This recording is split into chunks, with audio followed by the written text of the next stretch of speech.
It's 1898, and you're taking part in excavations in Saqqara. This place, not far away from Cairo, is full of ancient tombs and pyramids. You're in your Indiana Jones mood and hope to find something really phenomenal to become famous. Gold, manuscripts, treasure maps, mummies of famous pharaohs. Wait, a wooden bird? You're really disappointed as it looks like a regular toy. An old one, but still. Little do you know that years later, someone would propose that your bird was actually an ancient monoplane. So the artifact, nicknamed the Saqqara bird, is made of a sycamore tree. The birdie has a wingspan of just 7 inches and weighs around 40 grams. A perfect original souvenir from Egypt, I would say.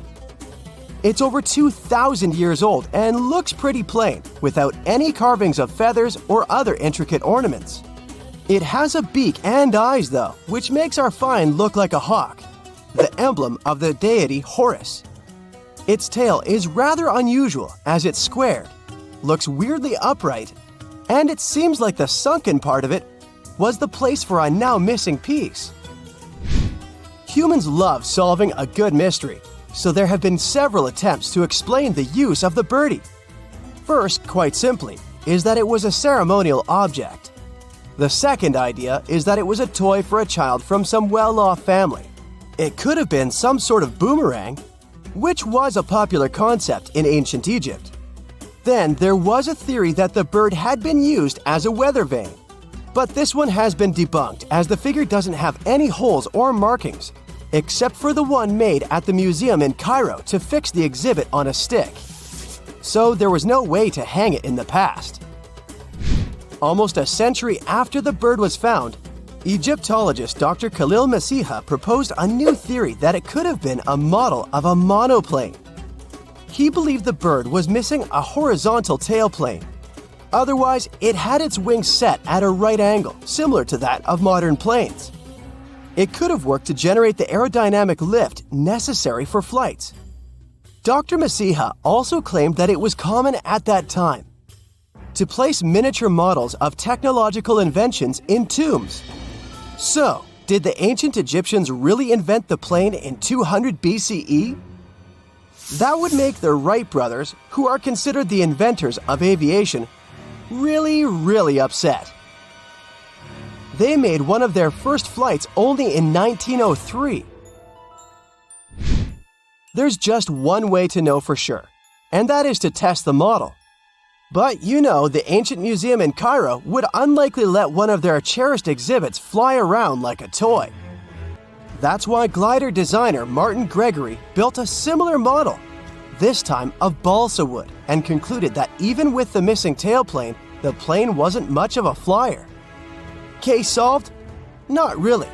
This didn't sound convincing enough to the History Channel, so they invited an aerodynamics expert to build another replica of the bird.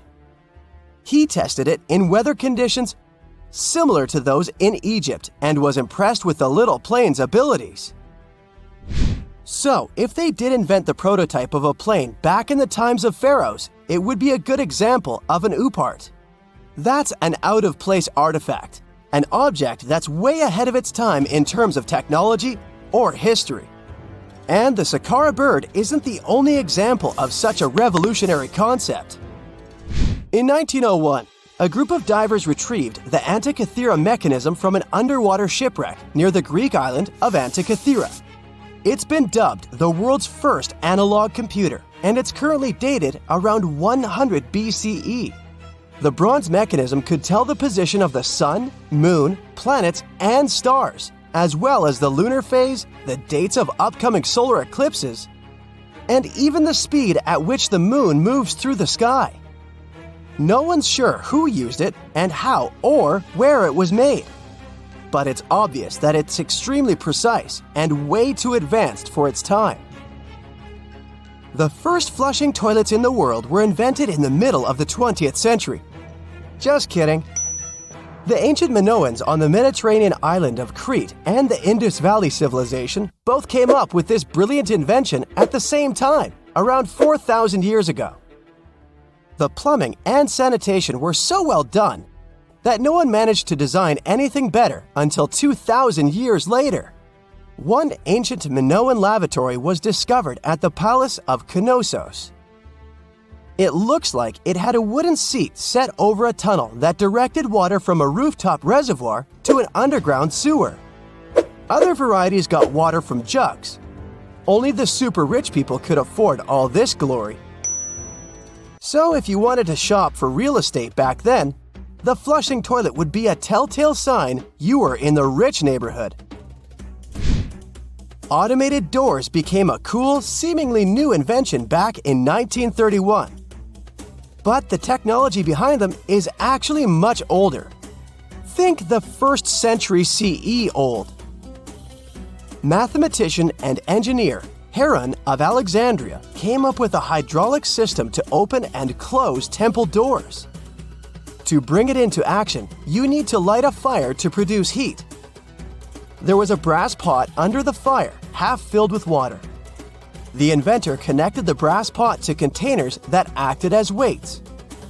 When the fire was burning, the water moved into the containers. They went down and pulled the ropes. It was nothing like a supermarket door that opens in front of you before you even have time to think. Heron's door took hours to open, and there was no way to stop the process. That's why they only opened the doors once a day before people entered the temple, to add some mysticism at the temple during ceremonies. Spooky. Looks like the first ever battery was invented in Baghdad around 2,000 years ago. A German archaeologist found this oval-shaped clay jar in 1938.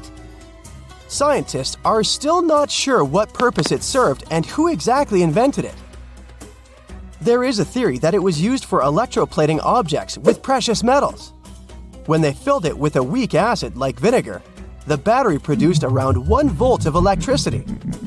Another theory says it was a vessel for sacred scrolls. Would you like to buy contact lenses designed by Leonardo da Vinci himself? In 1508, he invented a glass lens with a funnel on one side. You were supposed to wear it with water inside to improve your vision. Sounds a bit uncomfortable, doesn't it? So, around a century later, French scientist René Descartes decided to improve the idea and make the cornea contact the future lenses. Contacts because they contact your eyes, get it? The glass tube with liquid did help improve vision, but blinking was sadly impossible.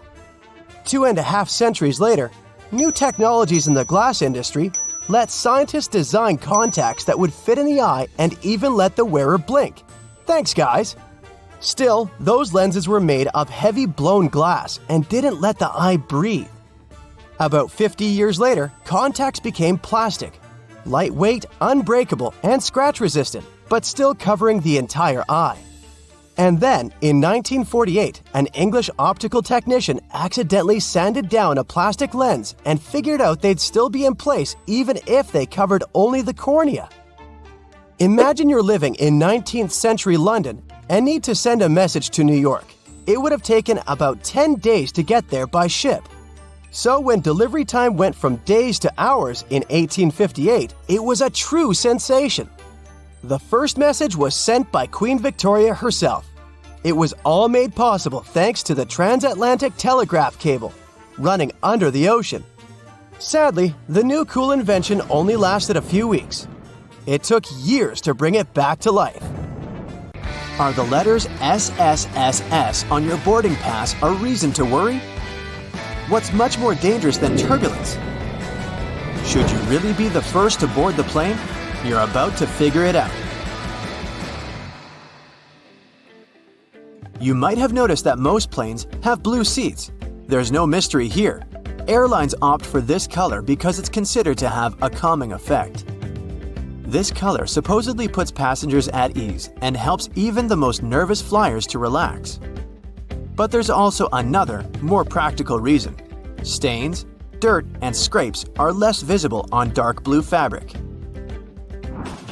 Never throw your boarding pass away in a public place. It contains tons of your sensitive information, including your name and frequent flyer number. This, in turn, may allow someone else to check your future bookings, change your seat, or even cancel your flights. So the best way to deal with the boarding pass for a flight you've already boarded is to take it home and feed it through a paper shredder. By the way, if you ever see the letters SSSS or S on your boarding pass, get ready for additional security checks. Instead of these letters, there may be a checkerboard pattern. Anyway, if you have any of these marks, your carry-on luggage can also undergo a thorough inspection. Why might they choose you for secondary screening? Some of the criteria are making a one-way reservation or paying cash for your ticket.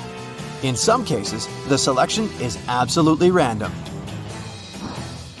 Look, your gate is open and the boarding is started. Wait, where are you running? There's no need to hurry. The trick experienced Globetrotters use is always board last. For one thing, you don't have to waste time standing in line. Then, there are fewer people on the jetway and in the aisle, and you spend less time on the plane. No one is going to take your seat anyway. There's one exception though. If you have a bulky carry-on bag, it may make more sense not to board last. Otherwise, the chances are high that all the overhead bin space will be occupied by the time you reach your seat. And then your bag may end up in another part of the plane, and you'll have to wait till the other passengers disembark before you get to your luggage. Duh! Before takeoff and landing, flight attendants usually flip a small switch on the bathroom door. This prevents it from flying open when it's not supposed to. With the same ease, a flight attendant can open the door when someone is inside. Look, they only need to lift the lavatory sign and move the knob into the unlocked position. Pilots don't worry about turbulence. That's because they know that there is a thing way more dangerous than any turbulence. It's an updraft. In most cases, turbulence only drops you a couple of feet down, even though it might feel as if you're falling from the top of the Empire State Building. If the turbulence is strong enough for the pilots to ask flight attendants to sit down, the plane can go 10 to 20 feet down. The most extreme white-knuckle turbulence is super rare. But an updraft is a big air mass, part of a storm or some other weather phenomenon, moving upwards. Pilots don't see updrafts on their radars at night, and when a plane hits one, it feels like driving over a huge speed bump at 500 miles per hour. An updraft is also extremely treacherous because it can push an aircraft upward to dangerous altitudes. Modern planes have a special system that detects other aircraft, mountains, and different solid objects in their path. 10 miles away from another plane, and a voice in the cockpit starts chanting, "Traffic, traffic." 5 miles closer, and the same voice begins to give pilots the directions. Airplanes can operate with one engine, even during takeoff and landing. Both engines failing simultaneously is almost unheard of, but even then, a plane wouldn't drop from the sky like a rock. Pilots would have up to 20 minutes to find a suitable place to land. The way the cabin is pressurized has a great effect on your taste buds. You lose up to 30% of your ability to taste sweet and salty things. In other words, it's not that airplane food isn't tasty, you just don't feel its flavor. That's also the main reason why airline catering companies add extra salt and spices to the dishes they cook. But you know what may help you? Noise-canceling earphones. For some reason, that probably has a scientific explanation. Cutting off all that noise around can help your taste buds.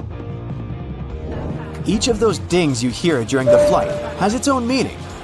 In most airlines, a boing soon after takeoff indicates that the landing gear is getting retracted. 3 dings in a row means more urgency than just one. A high-low ringtone informs crew members that their colleague needs them in another part of the plane. 3 low chimes means some serious turbulence ahead. Crew members are supposed to put away meal carts, take their seats, and fasten their seatbelts. If you're a nervous flyer, pick a seat in the middle of the cabin. Turbulence mostly affects the front and rear parts of the cabin. The middle section, which is over the wings, doesn't shake so much. Pilots and co-pilots eat different meals. The reason for this precaution is very simple. Imagine both pilots having the same dish and getting food poisoning. In this case, neither of them will be able to control the plane. If they still want to have the same dish and won't agree to have anything else, there's a safety net. pilots don't have their meals at the same time. If one pilot ate the dish and still feels okay several hours later, the other pilot can brave their meal as well. What would you say when asked about the filthiest place on a plane? Nope, that's not the toilet seat. It's not even in the bathroom. Flight attendants warn that you should be particularly careful with headrests, seat pockets, tray tables, and seat belts. Experiments have shown that 1/3 of all seat belts have yeast and mold on them. Most tray tables are covered with bacteria.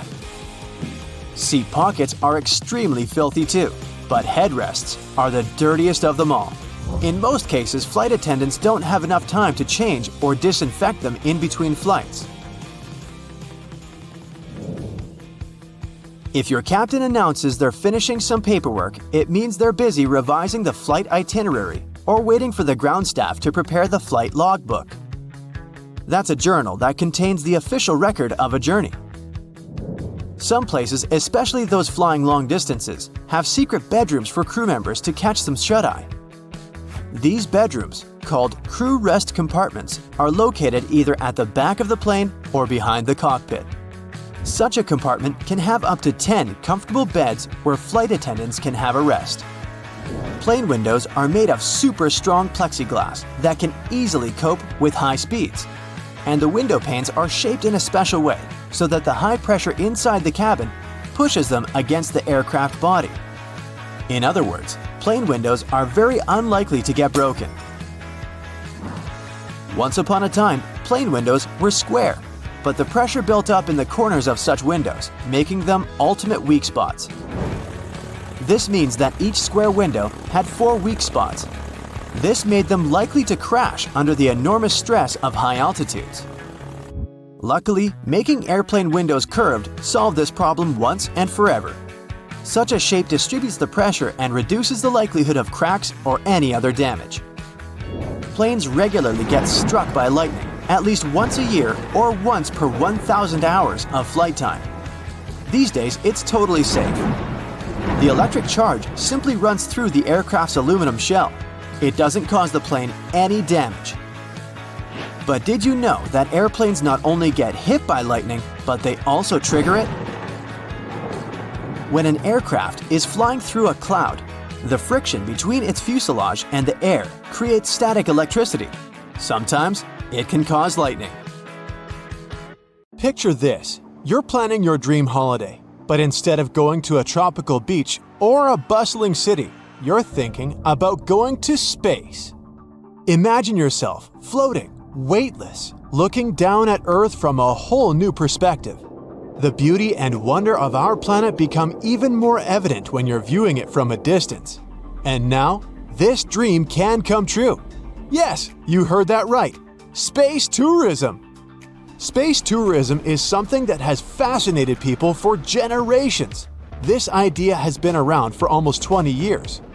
We've seen it in movies and read about it in stories. But now, thanks to advancements in technology, it's finally becoming a reality. The first space tourist was a businessman named Dennis Tito. He visited the International Space Station in 2001. Sounds incredible, but here's the catch. Tito's trip cost a mind-boggling $20 million. That's a lot of money, and it made space travel seem like a dream that only the super rich could afford. And it's true that space tourism can be quite expensive.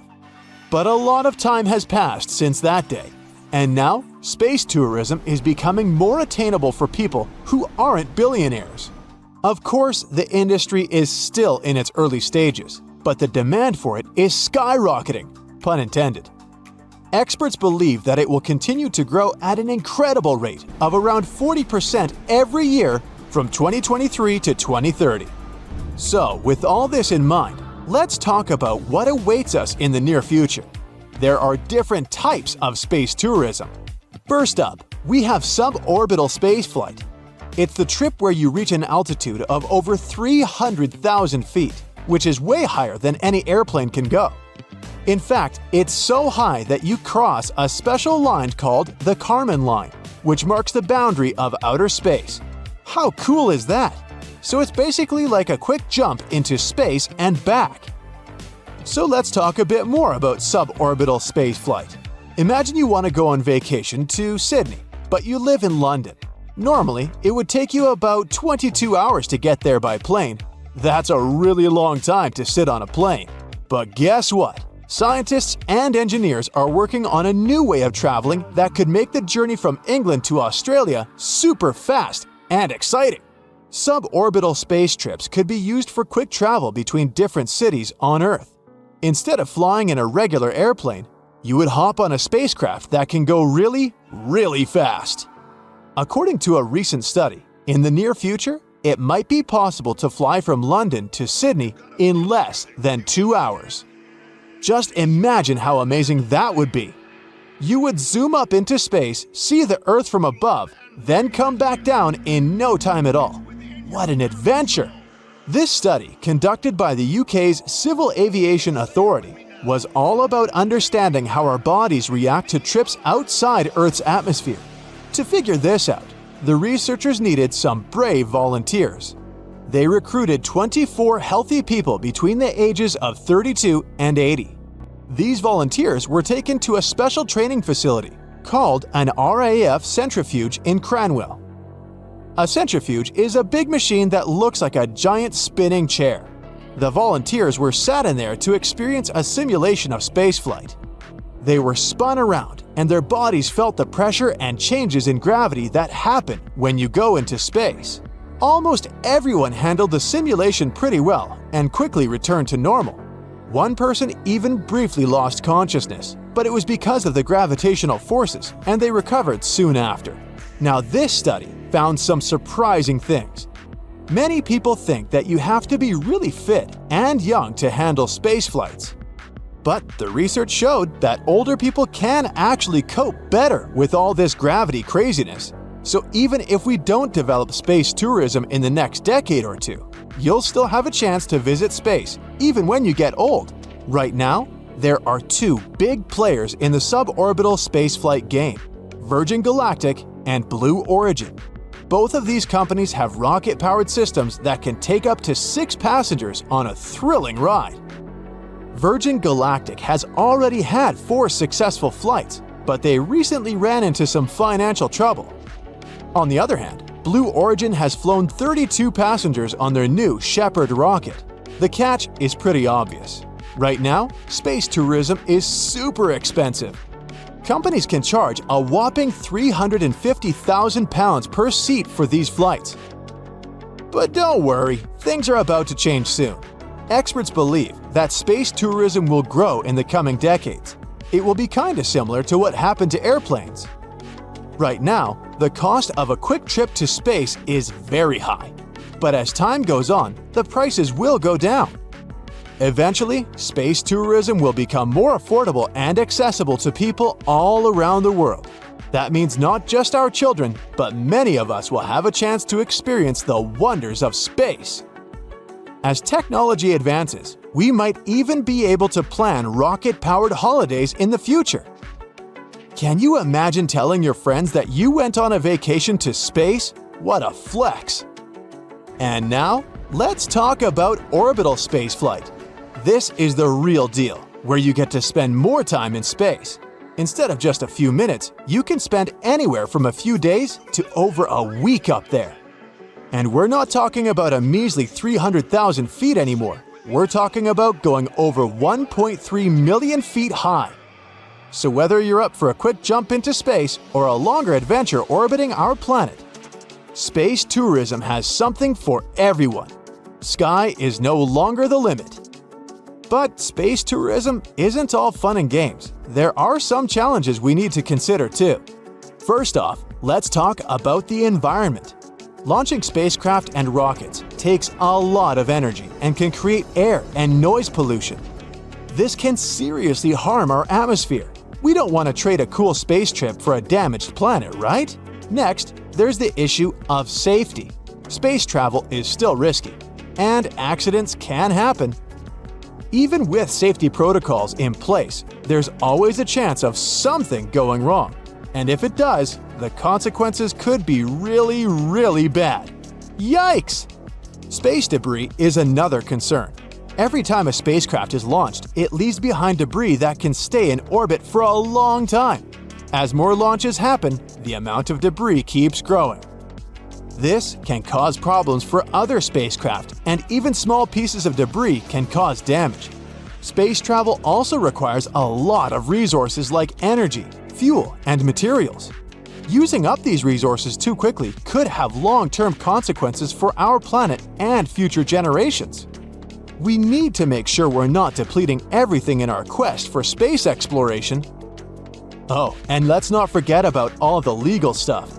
The rules and regulations for space tourism are still evolving, and it's not always clear who should be responsible if something goes wrong. Plus, there are concerns about how space tourism might affect international space laws and treaties. We don't want legal chaos in the final frontier. And finally, to achieve our dream of taking spaceships like planes, we'll need better infrastructure and logistics. We'll need to build more spaceports where spaceships can take off and land. But don't worry, scientists are actively working to solve these problems. Remember, it's not just us who are excited about space tourism, even governments are joining the fun. Many countries are investing in space tourism too. It's a global phenomenon. So even though there's still a lot to develop in this industry, it's pretty obvious that the aviation industry might go through a big revolution. Traveling long distances would become much quicker and more exciting. And judging by the way development is going, the first big breakthrough in this area will be made in North America. So, get ready for a new era of travel. What an exciting time to be alive, right? The universe is calling, and it's time for us to answer. Stay tuned! Now, flight attendants are trained to notice some pretty important things about each passenger once they board the plane. Curious about what these are? Well, first and foremost, flight attendants are all about safety. So if you're following the rules and paying attention during the safety demo, you're already off to a great start in their book. But don't worry, they're not just looking for rule followers. They also want to make sure you're comfortable and have everything you need to enjoy your flight. One thing they notice right away is how much luggage you're carrying. If you're struggling to lift a heavy bag into the overhead bin, they'll probably step in and help you out. And if you're one of those people who insists on bringing a massive carry-on that barely fits in the bin, they might discreetly check to make sure you're not breaking any weight or size limits. Speaking of luggage, flight attendants can tell a lot about you from your suitcase. If it's covered in stickers from exotic locations, they might assume you're a seasoned traveler who knows their way around an airport. But if it's a beat-up old bag with duct tape holding it together, they might wonder if you're a first-time flyer or just someone who doesn't care much about appearances. Of course, one of the most important things flight attendants notice about you is how you treat them and your fellow passengers. If you're friendly, polite, and respectful, they'll go out of their way to make your flight as pleasant as possible. But if you're rude, demanding, and throw a tantrum when things don't go your way, they might not be as eager to help you out. And then some. They'll always take a sneak peek at what's on your feet, too. It's not because they're all secretly obsessed with shoes, it's actually for your safety. They check out your sneakers to see if you can quickly and easily run in case of an emergency. If you're planning to board a flight, you might want to think twice before rocking those high heels, unless you want to hear an emergency command to kick them off. Speaking of emergencies, flight attendants also like to look at whether you're a fit person or not. They do this just in case they need some physical assistance in the event of some bad, unwanted thing happening. And hey, if you happen to be a doctor, don't be shy about letting the crew know. You might just be a lifesaver. Now, let's talk about food and drinks, my favorite topic. Flight attendants are always happy to serve you, but they also notice what you order. If you ask for something that's not on the menu or request a complicated custom drink, they might raise an eyebrow. But if you order something simple and easy to prepare, like a glass of water or a bag of pretzels, they'll be more than happy to oblige. If you're planning to fly with your furry friend, make sure to prepare it for some attention from the flight attendants. Don't worry, they're just curious about your cute companion. And if your pet is a trained service animal, and registered with the airline beforehand, they're good to go. Also, if you've paid for your pet to fly, make sure they stay cozy in their carrier for the entire trip. Flight attendants are also trained to notice any unusual behavior or potential red flags. If someone seems nervous or anxious, they'll keep an eye on them to make sure they're okay. Luckily, some flight attendants are also happy to share some secrets that will make your next experience in an airplane way better. For instance, if you're wondering when's the best time to take to the skies, they may have some ideas. Some destinations, for example, have plenty of flights throughout the day. So the question is, should you go early or stay up late? Turns out that the best time is first thing in the morning. But shh, don't tell anyone, or they might steal all the morning flights. The reasoning is pretty sound, though. The weather is usually calmer in the morning, and any delays from the day before should have been sorted out overnight. Now, when it comes to holiday travel, here's another piece of advice. If you can swing it, give yourself a little wiggle room. For example, try flying on the day before the winter holiday starts, instead of the 24th itself. That way, you'll have a bit more flexibility and hopefully avoid any stress or last-minute airport drama. What can you do when it comes to delays, you might wonder? Well, they can happen at any time, unfortunately, and there's not much a flight attendant can do about it. But don't worry, flight attendants and passengers are on the same team. Also, don't believe the rumors. Flight attendants won't hide information from you. There's no point. If you're stuck on a delayed flight, don't hesitate to ask the staff for all the info you need, and rest assured they will do their best to get you on the next available flight as soon as possible. Now, what about jet lag? Surely flight attendants have the best remedies. If you're hopping across time zones, most flight attendants recommend catching a quick snooze upon arrival. But don't get too cozy. Stay up until nightfall to help your body clock adjust. After all, you don't want to be groggy when you arrive. Also, if you're only visiting a destination for a short time, airplane staff recommend sticking to your home time zone. It might just save you from the hustle of adjusting to another time zone unnecessarily. And don't forget to keep hydrated, munch on nutritious food, and get in some exercise to keep your body feeling tip-top. Now, we've all seen in movies those scenes where the main character gets a surprise upgrade to business class out of the blue. As much as we all dream of being upgraded to a luxurious seat mid-flight, it's usually only possible on the ground, unless you're one lucky duck. There's a list and a method for who gets bumped up to first class. Sometimes, flight attendants will shuffle passengers around so families can sit together, or they do it to fix any seat mix-up. But once the plane takes off, moving around is pretty rare. Ever wondered if you can switch seats with another passenger during the flight? The answer is yes, you can. Most flight attendants encourage it, especially if it means keeping families together. However, it's best to figure out any seat-swapping arrangements before boarding to avoid any chaos. Plus, some seats are fancier than others, and if people have paid extra for them, it's important to be respectful of that. Also, did you know that the emergency exit rows are sometimes marketed as premium seating? Let's talk about some serious airplane etiquette. So, who gets to claim the middle armrest? It's a big debate, but most flight attendants think the person in the middle seat deserves it. Hey, let's give them a break. They're already stuck in the least desirable spot. Now, on to the great window blind debate. Some people want them up. Some people want them down. If it's a nighttime flight, keep them closed. You don't want to disturb your fellow passengers with unnecessary light. However, if you're flying over the Himalayas, you better believe people are going to peek through those windows. And let's not forget, blinds need to be open upon arrival for safety reasons. The crew needs to see outside in case of emergencies. Have you ever been curious about what flight attendants eat on board? Do they have the same food as the passengers? Turns out, they can have the same meals if they want to, but they don't always choose to.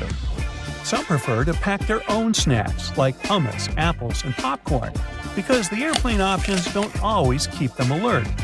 They also focus on drinking lots of water and avoiding foods that might make them feel bloated, but they do indulge in airplane coffee. Some crew members even bring their own meals on board due to dietary requirements, or to add to the festive vibe on holiday flights.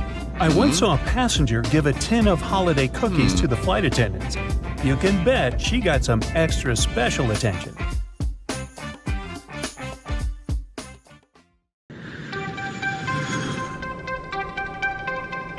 Seat pockets on planes are mostly filled with in-flight magazines, a plane safety guide, and information about the airline. But they're also home to all sorts of trash, grime, and bacteria that just don't belong there. A passenger coughs into a tissue or wipes their runny nose with a handful of them. But instead of immediately getting rid of them, it gets placed into the seat back pocket. Now another passenger comes along on the very next flight, sitting in that same exact seat. With limited space around them, putting some of their belongings into the pockets leads to potentially millions of germs spreading significantly to them. It's no wonder that these seats' back pockets can get so nasty. Everybody puts their trash inside of them. Passengers often leave uneaten candy bars, diapers, apple cores, and nuts. This leaves crumbs and other matters everywhere. All of this trash is taken out before the next flight, but they're rarely ever deeply cleaned. It's all dependent on the airline itself as to how often they'll really clean the plane and wipe everything down properly. The plastic tray tables where we eat and place our things are one of, if not, the dirtiest parts of any airplane. These seatback tray tables that we use can have over 2,000 CFUs, colony-forming units of bacteria, per square inch living on their surface. The ridged texture keeps cups of soda from sliding off the table, also creating tiny mountain ranges where the microbes attach themselves. Sugary sodas and juices that spill onto tray tables throughout flights give bacteria the perfect environment to stay and feed. Bacteria love living on this plastic almost as much as human skin. And there are lots of microbes that your tray catches and holds onto, especially when they're not thoroughly cleaned. Much like air vents that are always fiddled with, seatbelt buckles are probably the most touched thing on any aircraft. The average buckle can contain nearly 1,000 colony-forming units of bacteria per square inch on it at all times. Passengers touch seatbelt buckles to go to the bathroom. Even after washing their hands, people will walk down the aisle touching all the headrests for balance to get to their seat. After settling in and buckling up, most will then touch their face, eyes, phone, and even food for the rest of the trip. Airports can be big virus spreaders, but they're cleaned constantly. The same cannot be said for the subway, buses, or even taxis. Subway door handles, luggage carts, chairs, seats, and poles are very rarely cleaned and are a breeding ground for all sorts of nasties. New York City's subway system is one of the dirtiest in the world, with a mind-boggling 2 million bacteria colonies per square inch on nearly every surface. Many of these have still yet to be identified. They're that rare. It goes with you everywhere, sometimes even into the bathroom.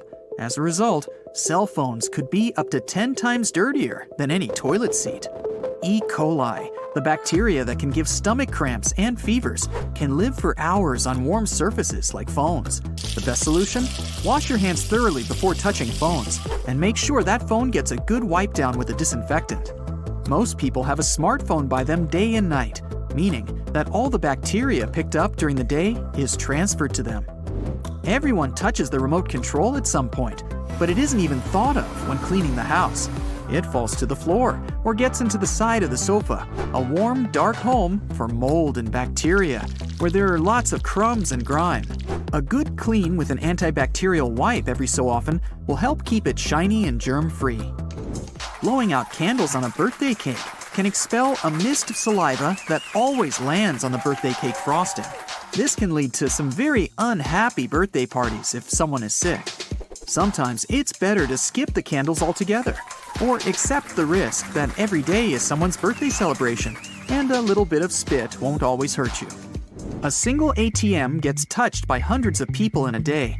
The chances that at least one of those people touching the buttons is sick and freely spreading the flu or cold is naturally quite high then. The flu, for example, can live up to 2 days on objects. It can even be days after someone has recovered from that virus that it'd still be active and spreadable. ATMs are cleaned, but not all the time. It would be impossible to service every single one in a major city daily. A single dollar bill can be home to thousands of different kinds of bacteria, including the usual suspects like E. coli, staph, and a bacterium that causes acne breakouts. Paper money can reportedly carry more germs than a household toilet, and bills are a hospitable environment for gross microbes. The smaller in value of the bill, the dirtier it will be because it's in circulation more. Money can't be cleaned like a lot of things, but taking it to a bank for new, hopefully cleaner bills is possible. Use hand sanitizer and wash your hands after handling money too, just in case. Grocery store shopping carts can have more bacteria on them than what's ever been found in public restrooms.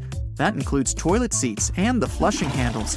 Cleansing wipe dispensers have been appearing at many major grocery chains, and some stores even go the extra mile to clean them after the day's through. But these simply aren't enough to keep up with the petri dish that the handles are. With over 100,000 bacteria per square inch, it's nearly impossible to keep them clean. Toothbrush holders hold onto moisture and are rarely cleaned, making them one of the dirtiest things in our homes. It can be filled with salmonella, E. coli, and lots of mold over time when it's not getting cleaned regularly. Wash your toothbrush holder in hot, soapy water every week to minimize the chances of getting sick. Toothbrushes should be changed every 3 to 4 months for a very good reason. It takes a while for the toothbrush to dry. This creates the perfect home for mold and fungus to spread and grow. There can be more than 600 different kinds of bacteria living inside of your mouth. A kiss alone can transfer about 80 million bacteria from one mouth to another. A good brushing routine will have around 1,000 to 100,000 bacteria living on each tooth's surface. But for those that don't brush, bacteria can be up to 100 million or 1 billion bacteria on each tooth. The dirtiest thing in our home can only be one thing: the kitchen sponge. It's wet, absorbent, and food and dirt are rubbed into it all the time. Then we wipe down our kitchen tops just to spread all that grubbiness around some more. Sponges are very hard to keep clean. The best way to keep things sanitary is to replace it when it starts to smell bad. It's no surprise that if the sponges are filthy, then sinks are too. Rinsed fruit, vegetables, prepared raw meat, and dishes needing cleaning all make their way to the kitchen sink. This creates an extremely high breeding ground for E. coli, salmonella, and many other gross things. They'll stick to the sides and drain holes and grow like crazy. Clean sinks before and after each use, and make sure to keep them as dry as possible to prevent any mold growth as well. Restaurant menus and condiment dispensers aren't cleaned nearly as often as they should be. If someone with a cold was using the condiments right before you, this greatly increases the chance of the cold-causing bacteria being on your hands and then your fries. Menus are rarely washed with disinfectants after each use. Customers have been touching quite a few things like chairs, tables, their faces, or hair before they give the menus back. Dog toys need to be cleaned regularly to prevent any bacteria or mold growth from spreading too much. Each time a dog slobbers on a toy, they don't just transfer their mouth bacteria. They've created a sticky, wet place for other germs to live on. There's no way of telling just what their favorite plaything has picked up around the house or yard. Purses and bags could have more bacteria than we really considered. They're regularly placed on dirty floors, bathroom floors, countertops, and out on the street. This exposes them to all sorts of germs, like salmonella, E. coli, mold, and fungus, all the time. Alcohol wipes are very good to carry around in your purse or bag to give them a good wipe down when needed. Drinking fountains are a cesspool of bacteria and germs. Over 2 million bacteria per square inch can be found on the fountain's faucets alone. As they get wet and touched by hundreds of hands, the bacteria and mold begin to grow. If someone has coughed or sneezed near it recently, those particles will cling onto the water. This creates a higher chance of the next person drinking from it catching something. Have you ever noticed that one of the flight attendants hides their hands behind their back when you enter the plane? Are they crossing their fingers for a safe takeoff? Nah. At this moment, they're counting the passengers as they board. They have a special little counter for this. There are lots of stories about how bad airplane food is. In fact, it's not that bad. It's your sense of taste that's on the fritz because of the dry air. It dries your mouth out of all its saliva and dulls your sense of smell, which helps to feel 80% of what you taste. So, airline companies add more spices into the food so you can feel the taste. Seatbelts are located on the stomach because of the turbulence. When that happens, the plane sort of jumps up and down. Your waist belt holds you so that you don't crash into the ceiling of the aircraft. The shoulder seat belts in the car protect against horizontal collisions. By the way, flight attendants also have shoulder seat belts. It's because they always sit facing the passengers to keep order. While all passengers are flying face forward, the cabin crew sits backward. If the plane goes forward sharply, passengers get pushed into seats, and the flight attendants are held by shoulder and waist belts. Even if lightning strikes a plane, the passengers won't feel it. The entire aircraft is covered with an aluminum layer that conducts electric current without passing it inside the plane. Good thing. And all electronics and fuel tanks are equipped with additional protection. Before any plane is released from the factory, all this protection is tested by simulating lightning. Many passengers get a headache during the flight, especially right after takeoff. This happens because you're getting up to an altitude higher than Mount Everest in about 10 minutes. The air up there is thin. Your brain gets less oxygen. By the way, chewing gum or candies can help. Now, the main reason why the seats on the plane are so uncomfortable is profit. Airlines want to make more money, so they try to fit as many passengers on the plane as possible.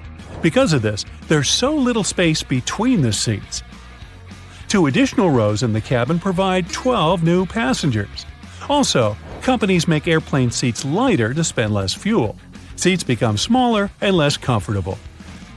You can feel cold inside a plane, but when the plane is flying at high altitudes, the conditions resemble those in the Sahara Desert. It's all because of very low humidity. Every hour of flight, your body loses a lot of liquid. Stay hydrated, but only choose bottled water. Many companies don't show movies because they can make passengers too sad or emotional. Even if a movie doesn't have a dramatic story with incredible characters, it can still be heartbreaking for passengers.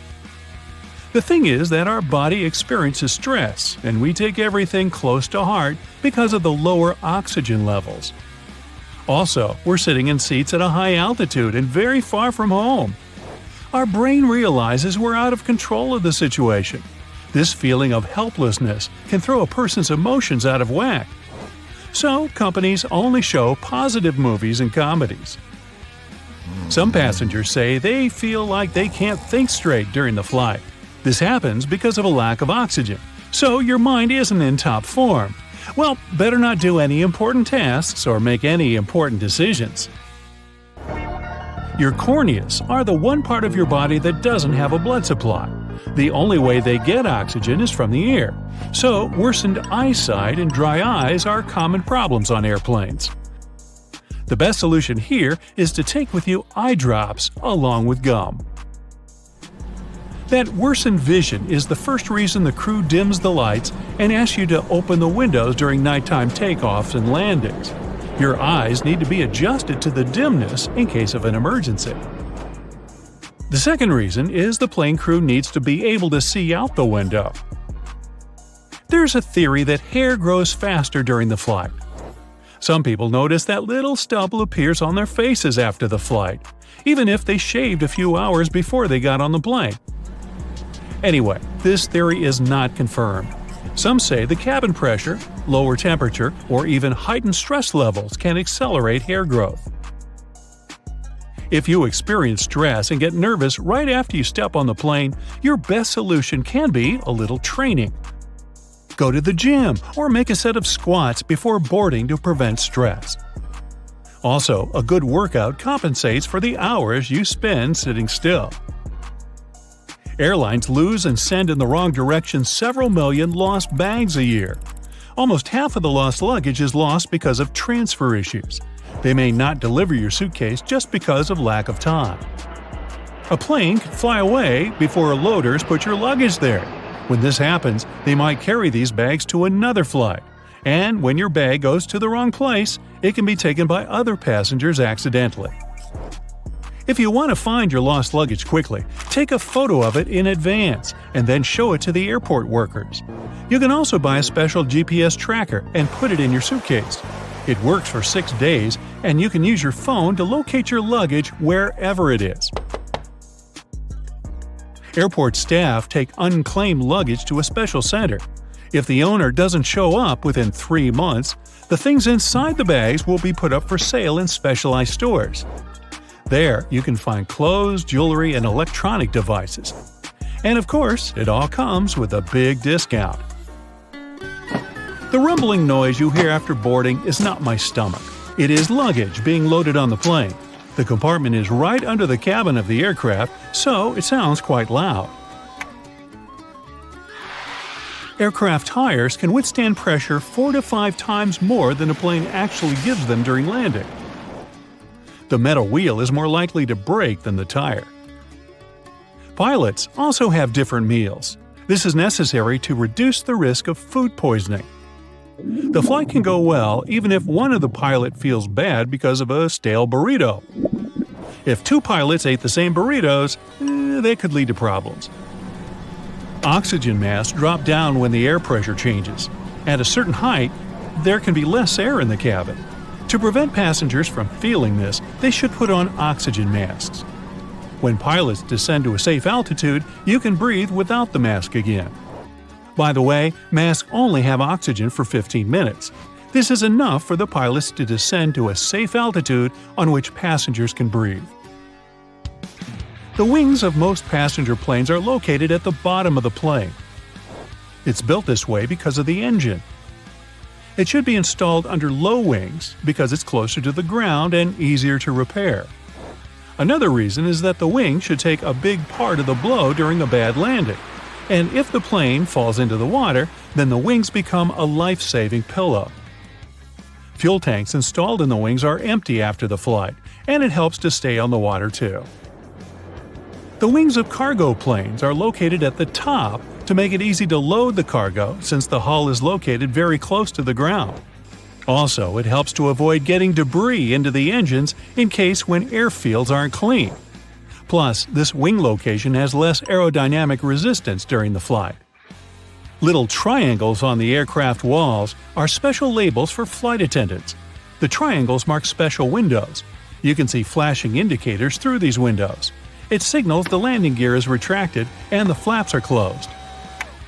But for ordinary passengers, this is the place with the best view of the wings. Turbulence is a common thing during a flight, but usually it's so insignificant most passengers don't even feel it. Strong turbulence is rare. By the way, turbulence is just hot and cold air affecting a plane. For better understanding, imagine a big balloon people fly on. Remember the flamethrower installed under the ball? It heats up the air and the hot air raises the ball up. So turbulence is the hot air created by nature, and it makes the same thing with a plane that it makes with a balloon. Also, turbulence can occur if the plane gets under the hot air stream left by another plane. Turbulence is caused by sudden shifts in the airflow and is nothing to be afraid of. But if that simple knowledge doesn't help you, try this visualization from a pilot. Put a small piece of napkin inside a pot of jelly. The napkin is the plane, and it's surrounded by by air pressure. If you tap the jelly, the napkin will not fall anywhere. It just starts slightly moving within the jelly. Once the plane gets to its cruising altitude, it seems like the engine noise disappears altogether. No worries there, the engine is still working fine. It becomes way quieter than on takeoff because there's less thrust generated at this point. The air gets thinner, and the plane needs less power to maintain its altitude. If the pilots leave the engines at their climb setting, you'd be traveling beyond the speed of sound, and that isn't a part of the plan. That small hole you see on the back of airplane tails is part of the auxiliary power unit.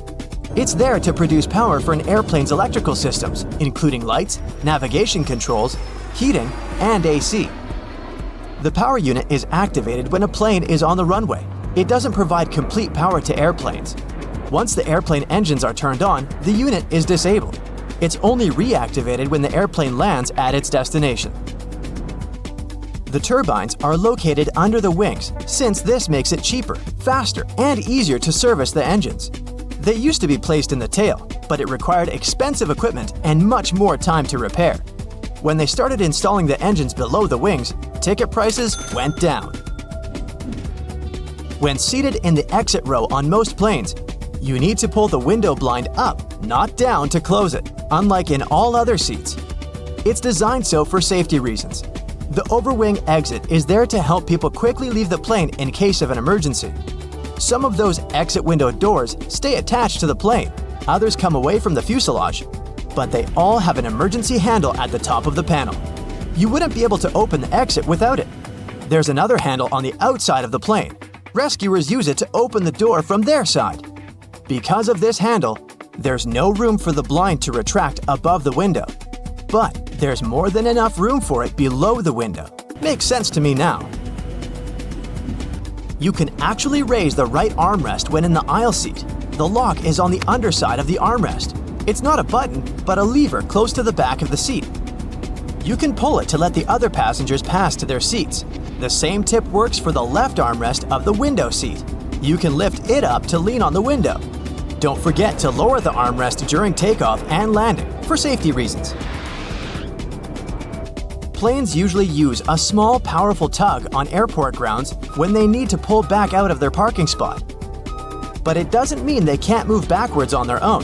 To do so, they need to use reverse thrust, and the powerful air current from it can pull some debris into the engine or cause damage to ground vehicles, the gate, or the ground crew.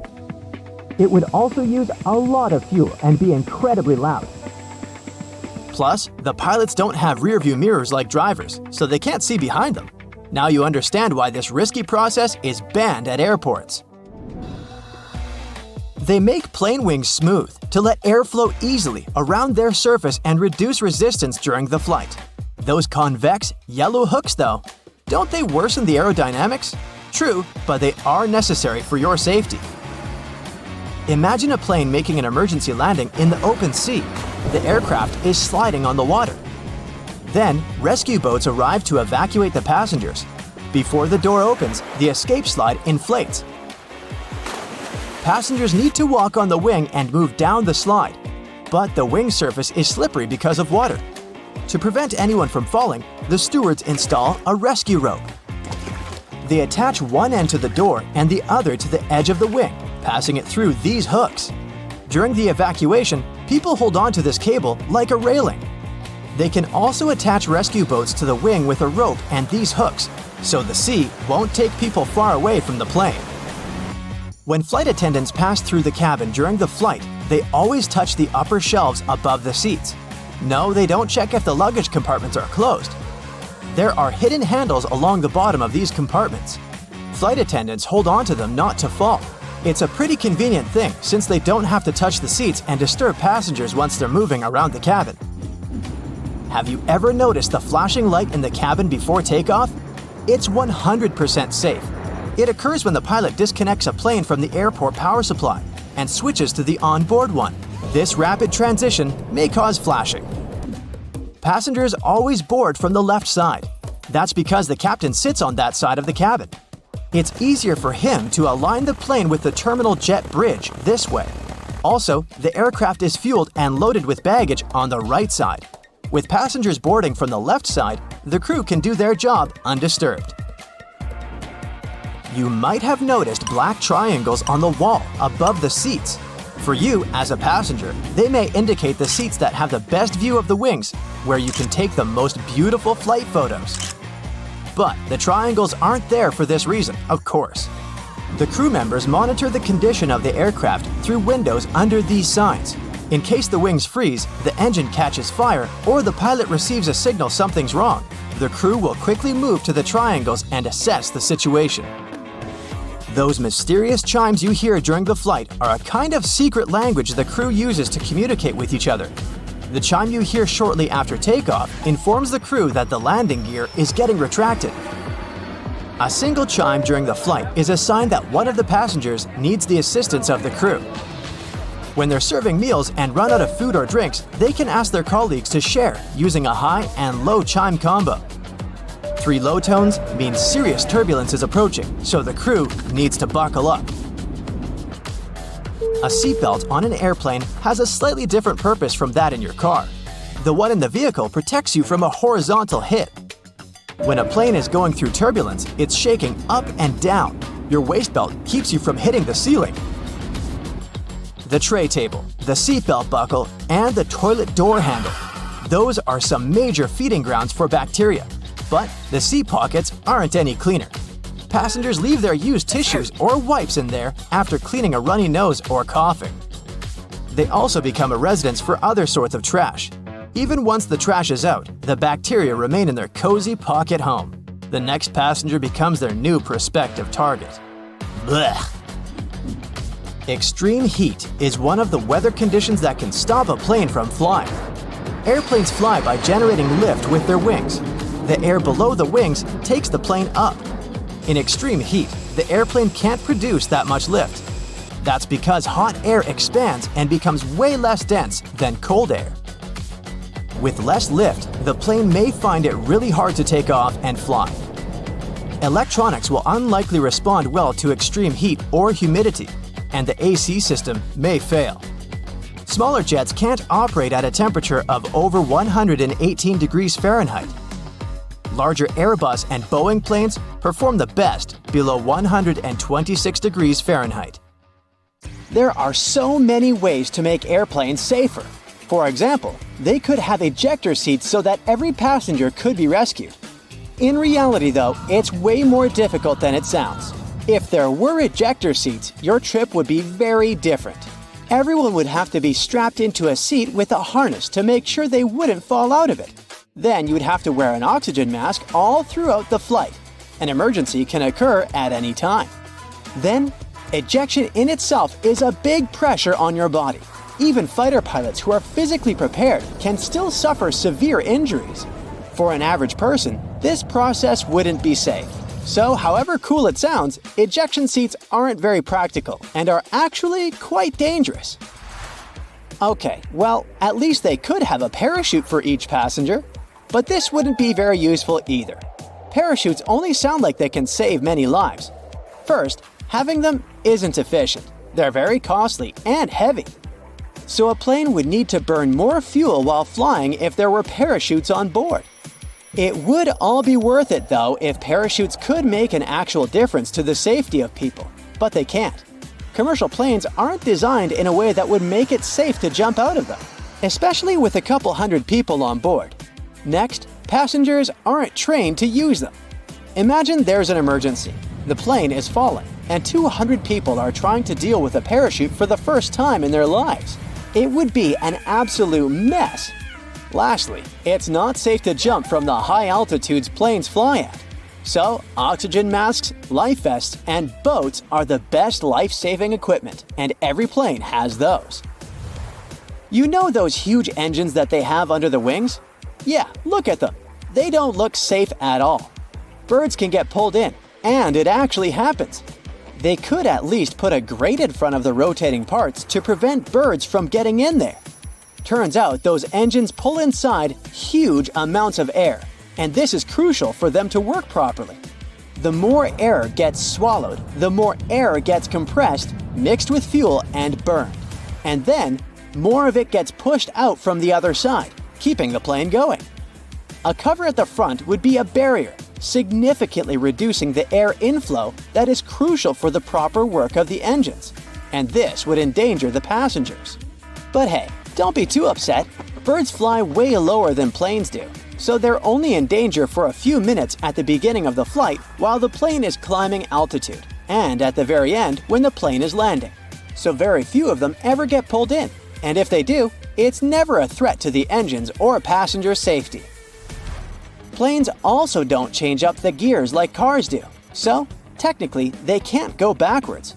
The reason for this is that planes don't need to go backward. They can just turn around and move in the opposite direction, but face first. The only time when they need to move backward is when they have to get to the gate. And for those times, there's help. Pushback tractors. Those are small vehicles that can connect to airplanes and move them in the required direction.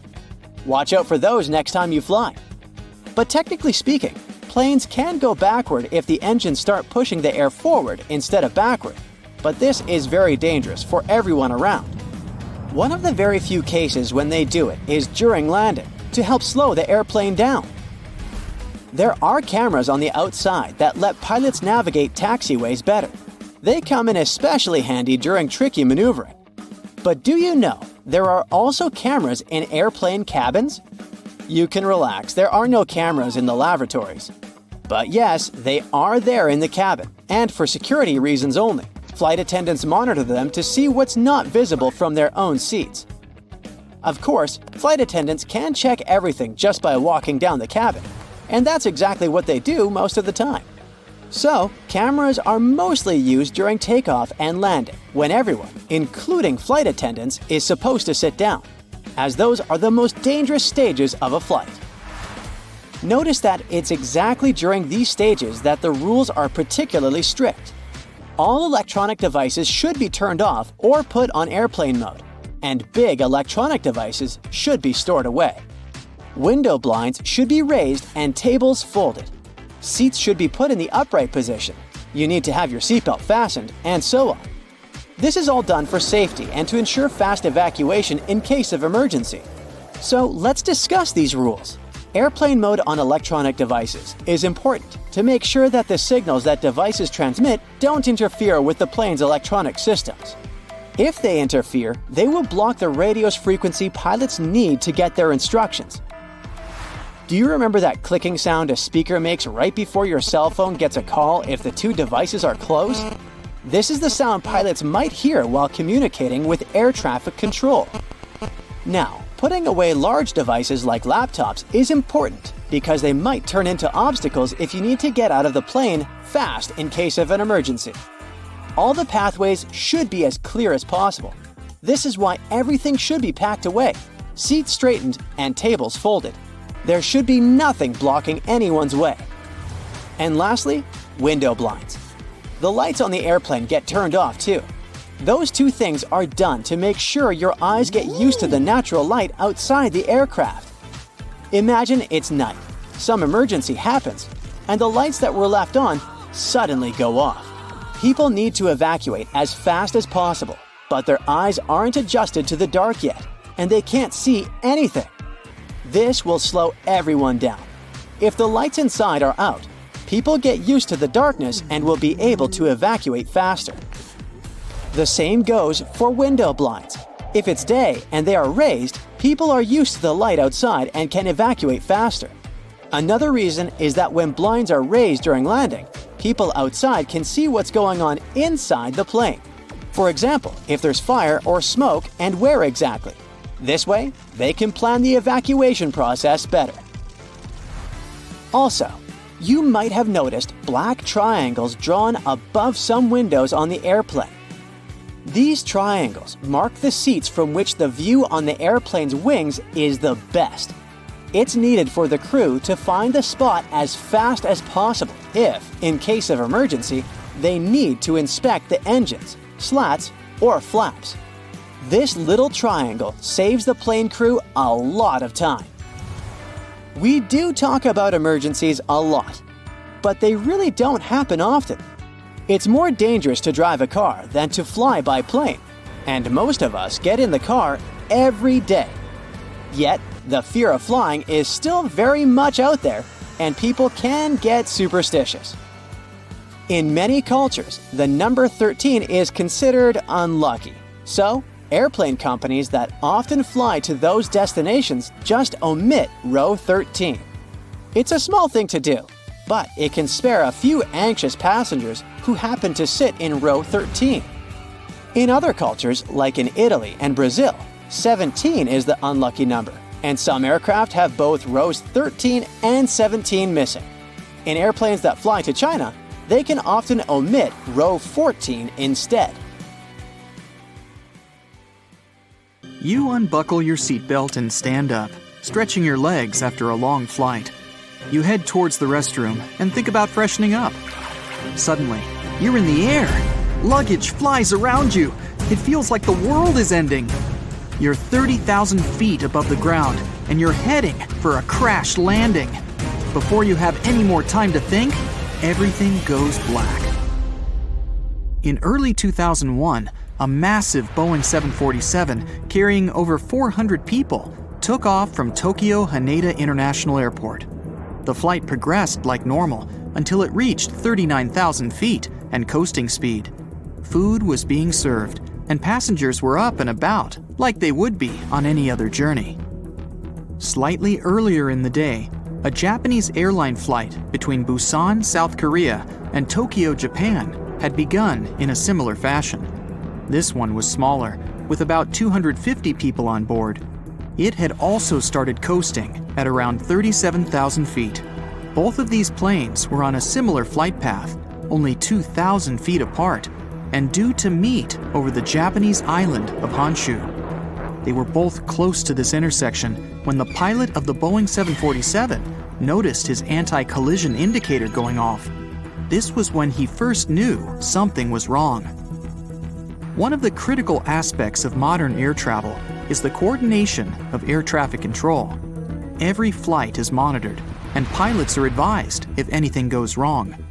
The entire point of air traffic control is to organize flights so well that collisions are impossible. Every modern plane is built with collision monitors, but they are never supposed to be used because of this. While the anti-collision indicators buzzed, 26-year-old trainee Hideki Hachitani was sitting behind the radars at the control tower, monitoring both flights. The stress of having to oversee more than 10 planes was overwhelming him. This isn't surprising, given that he wasn't even certified to operate by himself without supervision. When he noticed the potential collision, he rushed to prevent a disaster. He quickly contacted the flight from Busan that was cruising at 37,000 feet and told them to dip lower, trying to create a bigger gap between the planes. In his rush, though, Hachitani had made a terrible mistake. He had contacted the wrong plane. Instead of telling the Boeing 747 to reduce its altitude, the pilot of the other plane followed Hachitani's instructions and lowered from 39,000 feet to 37,000 feet, the exact same height as the 747. Both planes sped toward each other at 500 miles per hour on a collision course. Hachitani was beginning to panic now. When he noticed that the flight from Busan hadn't descended, he quickly instructed it to turn right. The pilot had, of course, failed to follow the instructions given because they'd been sent to the wrong plane. For an unknown reason, the instruction to turn right failed to reach anyone at all this time. The communications from air traffic control were failing, and the pilots didn't have any idea of how much danger they were in. When seeing Hachitani panicking behind the control panel, his supervisor rushed to the scene and took control of the situation. She contacted the flight from Busan and now told it to climb up. Amazingly, when she did this, she gave the order to a flight that wasn't even operating that day. Both of the flights ignored her because they didn't know that the message was intended for them. The Boeing pilot was at least aware that there was another plane close by, but his faith in air traffic control would have comforted him. Surely, if anything was badly wrong, someone would send him more instructions? At this point, the crash was beginning to look inevitable. For the passengers on the flights, though, everything would have seemed to be normal. They might have been eating some snacks, stretching their legs, or maybe waiting in line for the toilet, completely unaware that they were on course to fly straight into another plane.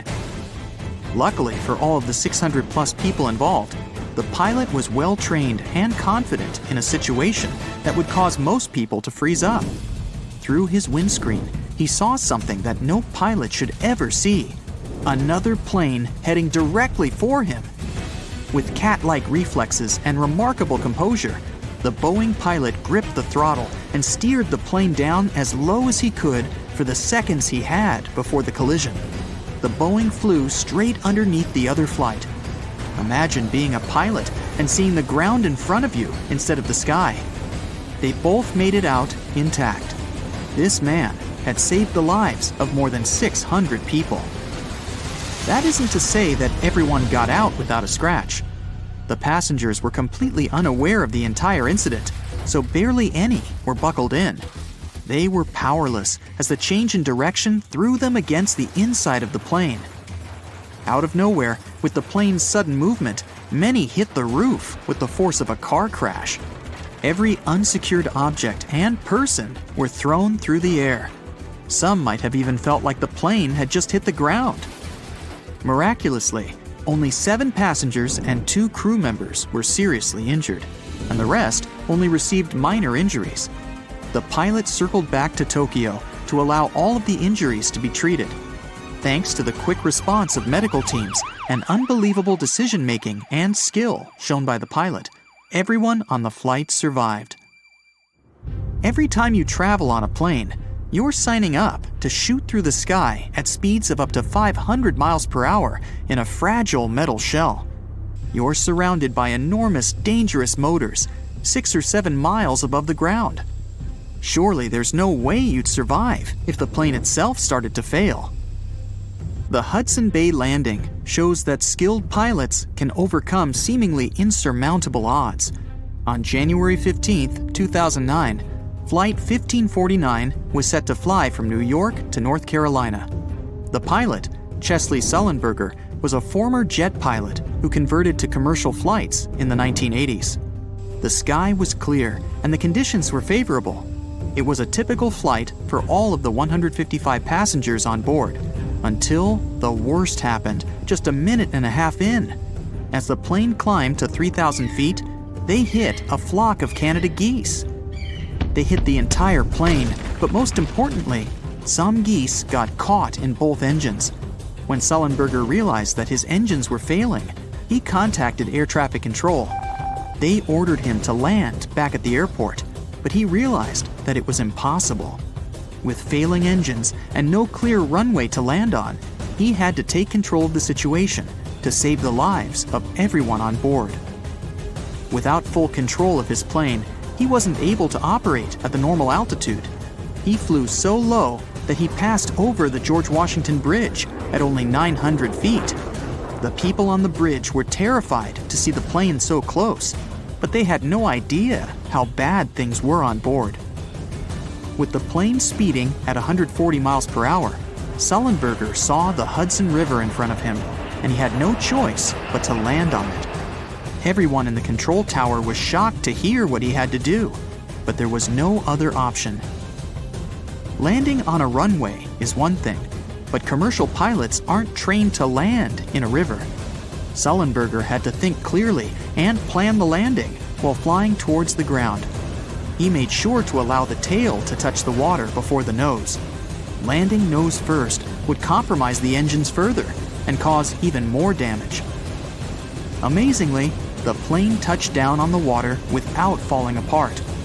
Their momentum gradually decreased until they were at a slow, steady pace across the surface. From a distance, people might have thought it was just a slow-moving boat. A ferry arrived impressively quickly to fetch the stranded passengers, who waited on the wings and the inflatable slides. Everyone received minor injuries from the collision with the river, but they all survived. Captain Sullenberger went down in history as one of the most remarkable pilots ever, having saved so many people from a seemingly hopeless situation. There was even a movie made about his heroics.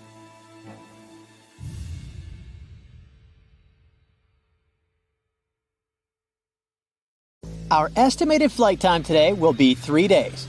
Future passengers of the world's longest aircraft, Airlander 10, won't get to their destinations quickly, but they will surely do it in style.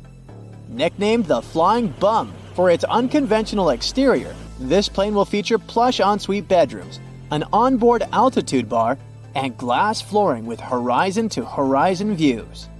Airlander 10 won't even need an airport.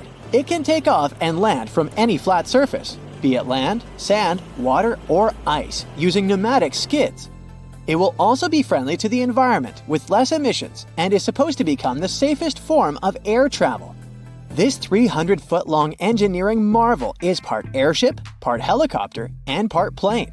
Other aircraft use one of the various methods to maintain flight: buoyancy, vertical thrust, or lift. Blimps, helicopters, and planes mostly rely on buoyancy, vertical thrust, and lift respectively. but our bum plane incorporates all three of these principles. First comes buoyancy. Airlander uses a massive amount of helium, a material less dense than air. It helps aircraft like blimps and zeppelins take off, just like how a helium-filled balloon ascends. And because helium is buoyant on its own, our hero can float effortlessly. Airlander stores its helium in several compartments for safety and also has 4 325 horsepower engines and requires way less power compared to conventional aircraft, like the Boeing 787, which makes it more energy efficient. But this buoyant aircraft is limited in payload, up to 10 tons. Its constructors could make the hull bigger to place more helium in it, but our plane is already the bulkiest in the world, so that would be too much. To help with this, the Airlander 10 is equipped with 2 vertical thrusters, like those on helicopters. They direct the air downwards, lifting the aircraft. And then there's lift, which plays a crucial role in the aerodynamics of flight. To get lift, you need air zipping over and around the wing, creating a force. Even though the Airlander might not have monster engines like a big jetliner, its huge hull gives plenty of space for air to do its thing and help it lift off. This unique hybrid aircraft has run several successful test voyages, so you can consider it a real thing. It will be a customizable transformer, good for passenger travel, cargo transport, extended flight operations, or scientific goals. Some of its configurations will be able to stay in flight for up to 5 days without stopping. It could be really useful for research missions. And the designers plan to build an even bigger Airlander 50 with a capacity of 50 tons of payload. In the early days of aviation, there were no computer simulations to test the design, so there were some pretty crazy plane models built. Italian designer Gianni Caproni wanted to create an aircraft to transport 100 passengers across the Atlantic with comfort and style. His brainchild, Ka-60, had 9 wings arranged in 3 sets of 3. It had 8 engines, all serviced by mechanics in flight. There were panoramic windows along both sides of the long cabin for passengers sitting in 2 wide rows to enjoy the views of the world below. It had a rounded nose, an integral flight deck, and a streamlined seaplane hull. Once the plane was finished, the pilot was doing test runs on Lake Maggiore to balance the hydroplane. Then, there was probably a boat in its path, or the pilot went too fast, and the plane took off when it wasn't supposed to. It broke up. By the time Caproni arrived at the lake, the pilot had been rescued, but trying to pull the wreckage out only made things worse. So, the plane never got to cross the Atlantic. The French engineers went even further and designed a plane with a body modeled after birds and named it Duck. It was supposed to have a steam engine to power a single tractor propeller to the front of its rotund body. The pilot and landing gear were supposed to be attached by cables and frame underneath the body. This weirdly looking aircraft had an official name, but everyone remembered it as the Flying Pancake because of its saucer-like shape. This design was supposed to make it possible to land and take off in tight areas where regular planes can't fit. The prototype was a success with low takeoff and landing speeds, and the disc-shaped design helped generate lift. The engineers received funding for an improved version, but it came with flaws. When they were corrected, there was no longer a need for this quirky plane. German aeronautical engineer Alexander Lippisch came up with the Aerodyne.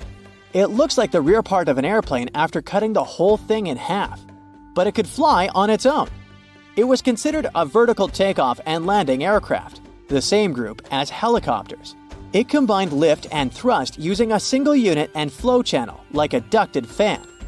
Flaps at the end of the fan would divert the outflowing air. The first Dornier Aerodyne flight took off in 1972. Even though it was a success, the authorities lost interest in it and shelved the project. The Pregnant Guppy, also known as Frankenplane because it was made of parts of other airplanes, has helped NASA on its way to the moon. Back in the 1960s, they had a problem shipping rockets from the West Coast to Cape Canaveral in Florida.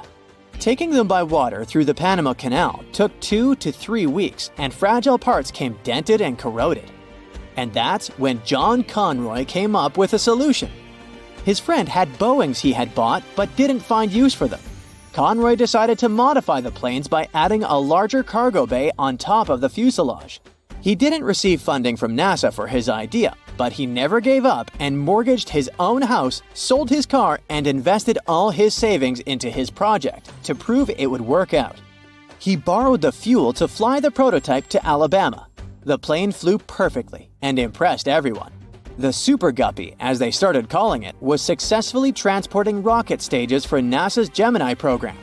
Conroy built a total of 25 modifications of his aircraft to fit even larger and heavier equipment. The Edgeley Optica EA-7 might look like a funky, futuristic Dragonfly aircraft, but it was designed in the mid-70s for low and slow surveillance or sightseeing missions. It features a helicopter-like cockpit mounted ahead of a ducted fan motor and an impressive 270-degree field of view. Its large ducted fan was running quietly inside and outside the cockpit. It gained renewed interest in the 21st century for border patrol, wildlife management, and fire spotting missions.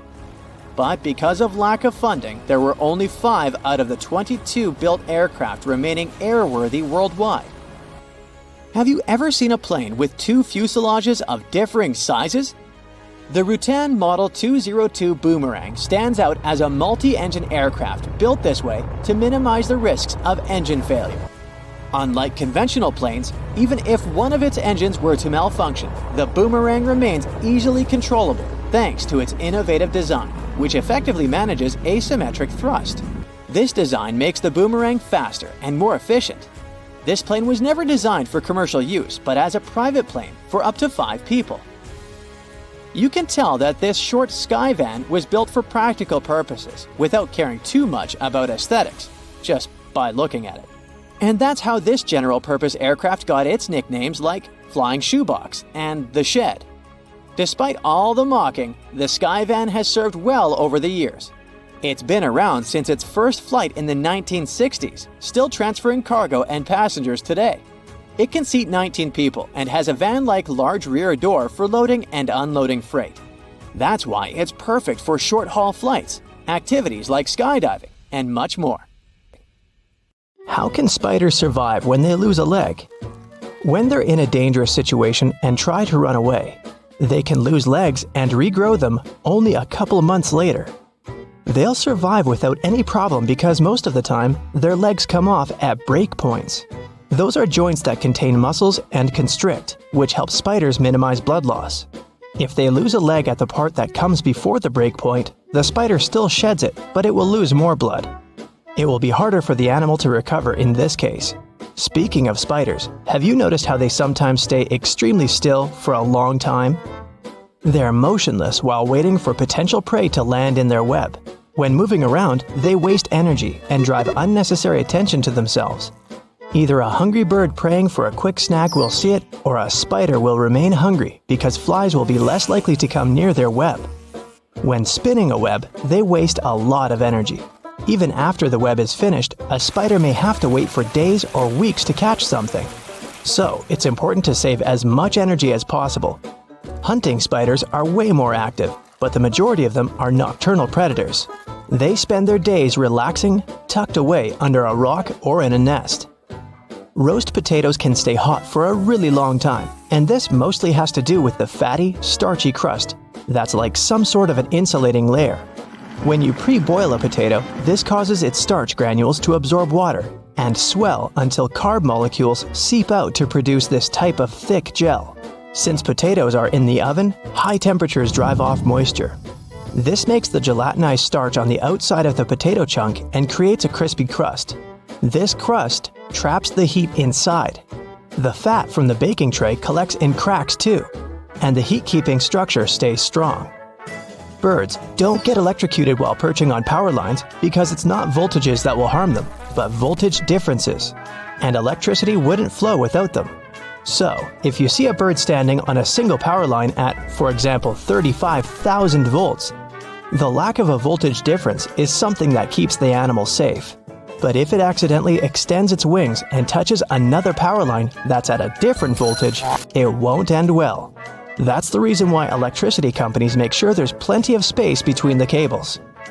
Have you ever wondered why airplane pilots won't try to land on grass when the landing gear doesn't deploy? The grass may seem like a good solution at first because it's soft, true. But the surface will neither be smooth nor even. When pressure is high, landing on grass can lead to unpredictable movements and cause issues such as structure formation. That happens because of bouncing and unequal pressure. This can even result in fuel leakage and prevent the doors from opening. Bald heads tend to be shiny, even though the skin elsewhere on the human body isn't. Most of our skin is covered with tiny hairs that give it some sort of velvety peach fuzz look. With male pattern baldness, the hair follicles tend to shrink and turn into skin cells, which means there's no hair there at all. And the scalp is especially shiny due to the sebaceous glands. They produce and secrete some kind of oily matter that protects our skin. Sebaceous glands are located all across our skin, but the scalp has way more of them. So, this oil coats the skin, which is why it turns into a more reflective surface. House cats will rarely meow at one another, but they become chatty with humans, and this could be related to domestication. The process of taming cats and keeping them as pets started nearly 10,000 years ago. Before that, cats were pretty much loners. They rarely encountered other cats, so they didn't even have to use their voices to communicate with each other. Instead, they communicated through their sense of smell, which included things like rubbing against a certain object, for example, a tree. So they didn't even have to come face to face with other members of their species to send a message. And that's how they mostly communicate today as well. But humans don't have such a good sense of smell as cats, so these foxy creatures had to think of a way to send us a message and still get what they wanted from us, which turned out to be meowing. If you're planning a day trip to a desert, for example, the Sahara in North Africa, you're going to want to bring good sunscreen, and a lot of water, of course, but also a snug sleeping bag if you're planning to spend the night there too. Deserts really become cold during the night. In the Sahara, temperatures go from an average high of 100 degrees Fahrenheit during the day to 25 degrees during the night. Such dramatic change happens because of two main factors: humidity and sand. Sand doesn't retain heat that well. When light and heat from the sun reach a desert, sand grains from the top layer absorb heat. But they release it back into the air relatively quickly. So during the day, the sand radiates the energy coming from the sun, which eventually heats the air and leads to extremely high temperatures. And during the night, the sand is quickly losing heat once again. But this time, there's no sunlight that would reheat the desert. That leaves the sand colder than before and leads to such low temperatures. In arid deserts such as the Atacama Desert in Chile and the Sahara, the humidity is extremely low. That means the amount of water vapor in the air is almost zero. Unlike sand, water does well to store heat. Water vapor in the air traps heat close to the ground. It's like you cover the ground with a huge blanket. That way, you stop it from dissipating into the atmosphere. Also, when the air has a high level of humidity, it requires more energy to heat up. That means it takes more time for that same energy to disappear and for the surroundings to get colder. Since there's almost no humidity in deserts, such areas can both quickly heat up and cool down. If you microwave water for tea, it will taste worse than when it's made with a kettle. That's because the temperature of the liquid is the main factor for a good tea. Water should reach a rolling boil before you pour it over tea leaves, whether they're loose or bagged. It's an easy thing to do with tea kettles, both the electric and stovetop varieties. When the burner or the electric heating element is on, the water at the bottom of the vessel warms up. As it's getting hotter, water through the rest of the kettle comes to the boiling point. A microwave doesn't heat from the bottom up. It creates electromagnetic waves that randomly jump around the box. You probably notice when you try to reheat leftovers. They end up partially frozen in some spots and extremely hot in others. The same will happen with water because it's hard to control microwave energy. Overheated liquid won't be good for tea either.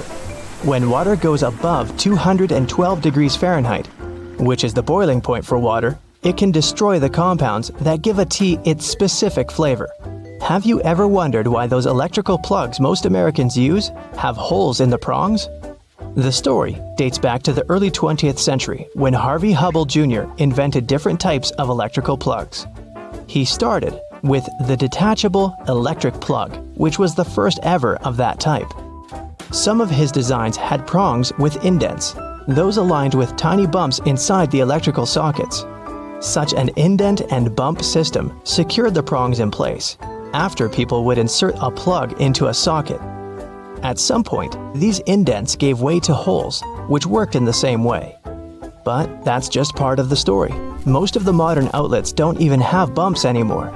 They keep plugs from falling out of the wall by using friction and pressure. Today, some manufacturers insert a rod through all the holes in a line of prongs. That's how they lock them in place while encasing them in plastic. Some also say the holes save metal, which cuts costs of manufacturing in the long term. Let's face it, airports can be pretty annoying. But the most annoying thing about them is probably having to take the laptop out of your backpack and put it in a separate bin while going through the security check. But, of course, they wouldn't make us do those extra moves if there wasn't a good reason for it. Laptops are dense, and X-rays can't penetrate them, so it's easy to hide something dangerous there.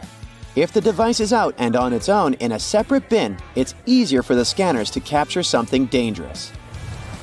Most airplanes are white. Is there a benefit to choosing this exact color? No, white paint doesn't make a place feel lighter. Neither does it save money on painting. Here are the actual reasons for the choice: safety, efficiency, and comfort. The first airplanes had a metallic color, but the problem with metal is that it's prone to corrosion, so painting it is a great way to protect an airplane from corrosion. White is favored for several reasons. First, planes fly high above the clouds and are exposed to sunlight a lot. White is the color that absorbs the least heat, and white planes get heated less. Also, sunlight makes the paint fade away. A colorful airplane will have its paint fade very fast and will require repainting. And repainting is costly, so painting aircraft white is a more lasting choice. Also, any damage is more easily noticed on a white surface. So that's one more point for the white color. We always board from the left side of the plane, every single time, no exceptions. For some reason, the right side just doesn't seem to be an option. Yes, that's done on purpose. First, the captain usually sits on the left. This way, it's easier for the pilot to align the plane with the terminal jet bridge. Also, aircraft are fueled and loaded with baggage on the right side. Since people board the plane from the left, the crew can do their job undisturbed, and there's no danger to passengers. Consistency with the choice of a side helps to make everything work more effectively. Since everyone always enters from the left, all jet bridges are designed to get attached to the left side of the airplane. If every airplane had the freedom to choose the side, it would create an additional mess for the logistics behind the process. There are more questions popping up, like what does this black triangle drawn above one of the windows mean? Apparently, it marks the seat from which the view of the airplane's wing is the best.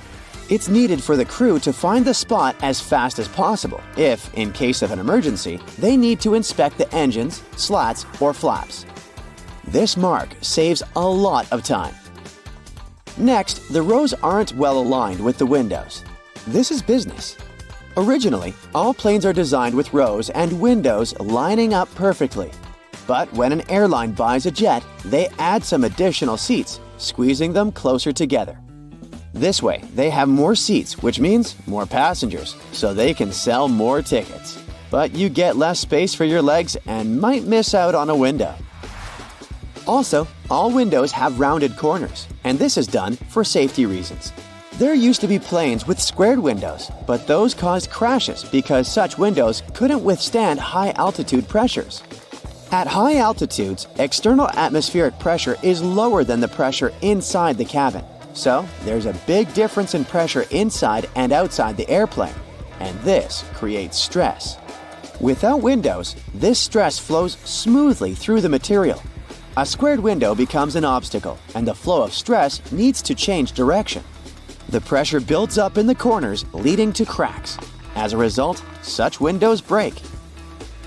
Oval windows allow the stress to flow more smoothly without disrupting them too much and preventing stress concentration. So, oval windows are safer. The glass used in production is stretched acrylic glass, and there are 3 separate panes of it. This is done as a security measure in case there is a breach. This way, at least one pane will remain intact at all times. Have you ever noticed those small holes in the windows? The tiny hole is actually only in the pane that's in the middle. Its task is to regulate the huge pressure difference inside and outside the cabin. This way, the outer pane can handle the load. If the outer pane breaks, the middle one, even though there's a hole in it, will be able to keep the window intact. Also, that hole prevents the windows from fogging up. Now, let's say you want to relax and watch a movie. Luckily, there's a pair of headphones. But they're weird. They have a 2-pronged plug. No, this is not some kind of advanced technology. This is a witty move to prevent theft. If you can't use them anywhere else but on the airplane, no one will have the urge to snatch them away. Outside the airplane, they're basically useless. And then they bring food.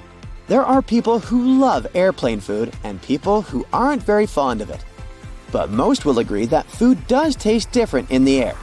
Turns out, it's actually a thing. Low air pressure, lack of humidity, and background noise that we have at high altitudes change the functioning of our taste buds. They become less sensitive to sweet and salty foods, so airlines have to use more seasoning. Have you ever wondered what would happen if someone opened an airplane door accidentally? This wouldn't end well. It would be very dangerous to say the least. More specifically, soon there would be a lack of oxygen in the cabin. But gladly, no one can open that door accidentally. The pressure difference between inside and outside makes it almost impossible. It would take some immense strength to open it. The doors are designed to open on their own in case of an emergency. Speaking of safety, during takeoff and landing, the crew dims the light in the cabin. This is done for a good reason. This way, in case of emergency, you will see everything more clearly. Your eyes will get used to the darkness, and you'll have an easier time evacuating. Now, about pilots. They always wear those cool sunglasses, but the purpose is not to look cooler. They're used to protect the eyes. Throughout their career, pilots have to take care of their vision, but the problem is that it's not an easy task when you're a pilot. The damaging solar radiation that our sun emits is filtered out by the Earth's atmosphere, so the sunlight isn't very damaging to you if you spend most of your time on the ground. But it's different up in the sky. There's less air there, and the brightness is way higher. And with every 1,000 feet of elevation, the solar radiation is around 5% stronger. On average, aircraft fly at an altitude of 35,000 feet. This means that the amount of UV radiation is 175% greater than on the ground. This is very damaging to any person's vision. The large amount of time pilots spend in the air makes them vulnerable to different eye problems. And having eye problems can cost a pilot their career. So, wearing sunglasses is a crucial thing for them, and these sunglasses must be of the best quality. They should minimize the impact of sunlight and withstand UV rays, providing 100% protection for the eyes. Also, they can't be polarized, since polarization can mess with the perception of the cockpit displays. They should provide the best clarity, decrease eye fatigue, and minimize color deformation, so that pilots can see just like they would without their sunglasses on. It seems strange that a commercial jet doesn't have keys to turn it on, but it's a bit more complicated than just turning a key. Instead, there's a series of buttons and dials on the control board that starts the complicated process. A battery provides the power to the aircraft that is charged through a small electric generator within the jet's tail. Airflow gets in and moves into the jet's engines to keep them cool. A reserve power then warms the turbines by turning them slowly until they start spinning at the right rate. Then, the engines can be turned on, one at a time. With up to 4 engines on a commercial jet, this entire process can take up to 90 minutes. Planes don't have keys to lock the doors either, but when they sit idle, jets have security guards constantly monitoring them. but even if someone happened to get past them, it wouldn't be a quick getaway. When you enter the plane, the captain keeps a close eye on the boarding process. They are not only in command of the flight deck, but also of the passenger's cabin. To become a commercial pilot, you gotta have a distance vision of at least 20/20. But depending on the airline, it's sometimes okay if your perfect vision is assisted with glasses. It's time to find a seat on the plane. You checked in late, and you've already had an unpleasant experience of not getting on your flight like that in the past. This is because airlines purposely overbook their flights, just in case there are no-shows or cancellations. So, you didn't get to choose your seat this time. You walk past the front seats in jealousy. There are seats that are always taken much faster because everyone wants to leave the plane as soon as possible after it lands. But if you're choosing safety over early departure, the back is the place to be. It's estimated to be 40% safer in the rear end of the plane.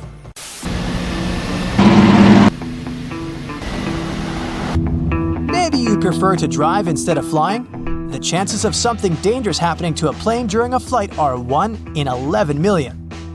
Compare it to the likelihood of a car accident, which is 1 in 5,000. You've been placed at the emergency exit. Excellent, more legroom. Over the past 30 years, legroom has been decreasing more with every year. Up to 5 inches on some airlines. No, you haven't been getting taller. The reason behind this is the more people they're able to fit in, the more money the airline makes. Airlines don't build their own aircraft and use factory-made planes. From there, each airline will determine its own seating structure. This is also why the seats don't line up with the windows. But it doesn't matter. You have the best seat, although it's always a bit concerning when sitting next to an emergency door. What if you accidentally knocked it while asleep and opened it? Relax. It's actually impossible to open these doors while flying. The air pressure inside pushes against every square inch of the cabin. On the door itself, this pressure equates to 1,000 pounds across every square foot of the door. But even if you somehow developed Hulk-like strength in your sleep, you still wouldn't be able to open it as there's a series of electrical and mechanical devices that latch it closed. The extra measures are important as the moment the door opens, the entire cabin temperature would quickly drop, and that drastic change in pressure would weaken the plane's structure. It's time for takeoff, and they've asked you to turn your phone off. Should you really? 10% of people have admitted that they don't turn theirs off and don't even set them to airplane mode. Cell phones can cause issues, but they don't disrupt the electronics as you might believe. There is a genuine concern that while you're flying in the air, your phone can receive signals from multiple towers on the ground, providing stronger distractions for the pilots.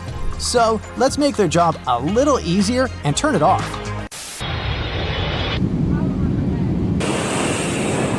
The plane has reached 40,000 feet, your ears have popped, and the seatbelt sign is turned off. The flight attendant walks down the aisle with their arms held outward. Within such a thin passage, they walk this way as it helps with their balance.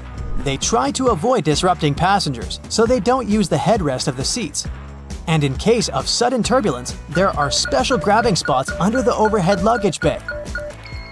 It's estimated that 500,000 people are flying in the sky at any given time. So right now, you're part of that special group involving 0.1% of the world's population. You look out the window and notice the white wings. Planes are painted white and other lighter colors as well to help reflect solar radiation. This avoids damage from the sun by reducing the amount of heat the plane receives. We'll be experiencing some turbulence. But further in the distance, dark clouds approach and the plane is heading towards a thunderstorm. Since it's made of metal, it has to be a big electric conductor, right? Thankfully, jets are fitted with an aluminum shell that conducts electricity very well. The cabin's interior is completely shielded from lightning, protecting electrical systems and leaving us carbon-based mammals unhurt. A plane is so perfectly built for electrical storms that it's one of the safest places to be. There haven't been any major incidents from a storm since the 1960s. You're thirsty and you're aware that you should have brought your own water. When aircrafts land at each location, they refill their water supplies. The water quality in a plane is based on where they collected the vital liquid. Many things contribute to the water quality of every airport. Water cabinets, trucks, carts, and hoses all could be of different standards. In 2019, an airline water study found that most airlines weren't providing clean water, so the general recommendation is to only drink water from a sealed bottle and avoid even tea. But the food is perfectly fine. As you sit back down, you notice the cabin is cold. Super cold, to be honest. It's intentionally set to around 71 degrees Fahrenheit for a good reason. When people become vulnerable to fainting, it's due to not receiving enough oxygen. And when there's warm air mixed with high cabin pressure, fainting becomes more common. So, while the cold air is helping those who need it, you've been provided with a blanket for your comfort. Warmed up with a blanket, you notice the dry air running through your nose, and it dehydrates your lips and eyes. But don't worry, the air is completely safe and very clean. 40% of the air is recycled and goes through a thorough cleaning system to remove all dust and airborne bacteria, and the other 60% comes from the outside. The humidity levels in the air get very low, and that's why you feel all that discomfort. It's now dark outside as the plane begins its descent to land, and the lights are dimmed. The dimmed lights aren't for the pilots or crew or those at the airport. They're for you. If something goes wrong while landing when it's dark, they'll have to start an emergency procedure. The dimmed lights are there to help your eyes adjust and help you follow towards the exit in the dark easier. But luckily, today, it won't be necessary, as your journey has come to an end. Pilots can't eat similar meals when they're working. Imagine that you're on a transoceanic flight. The airplane is flying over the Pacific Ocean. Flight attendants deliver the dinner meals. Everyone is enjoying the pasta. The sauce tastes a bit funny though. That's probably okay. After all, you are eating an aircraft meal. It can't taste like a 5-star chef plate. Time goes by. Oh no! You were right! Something was indeed wrong with the food. But if all the passengers have the same problem, so do the pilots. To prevent both of them being out of order, pilots are advised not to eat the same meal at the same time. In such a scenario, if one pilot feels bad, the other one can take over. I mean, this is not an imperative rule stated by the Federal Aviation Administration, but most airlines make their own rules about this matter. Flight attendants have access to hidden equipment, such as a defibrillator, supplemental oxygen, a fire extinguisher, and duct tape. But probably the most interesting gear they have is handcuffs. These objects are there to protect passengers from others, and sometimes from themselves. Turns out that flight attendants have everything they need to defuse a troublemaker.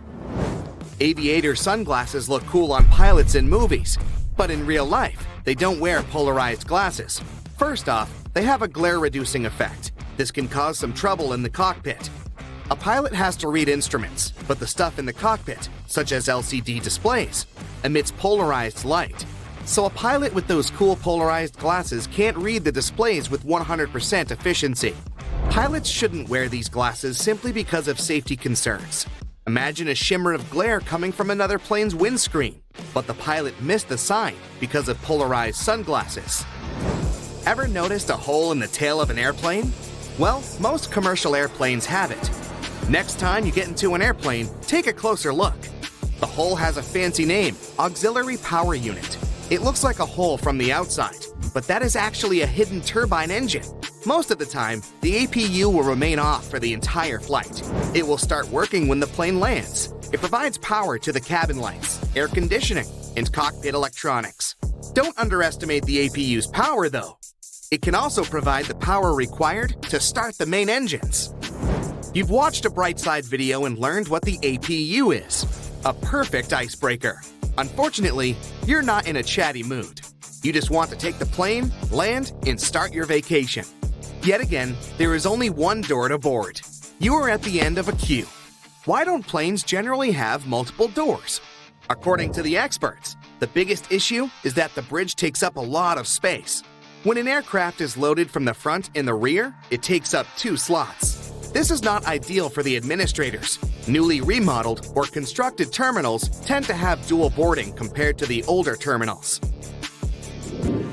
Change of scenery, let's jump into a cruise ship. There are hidden passageways and secret doors in ships. These secrets are from an insider. Staff on the ship mostly work in their designated area.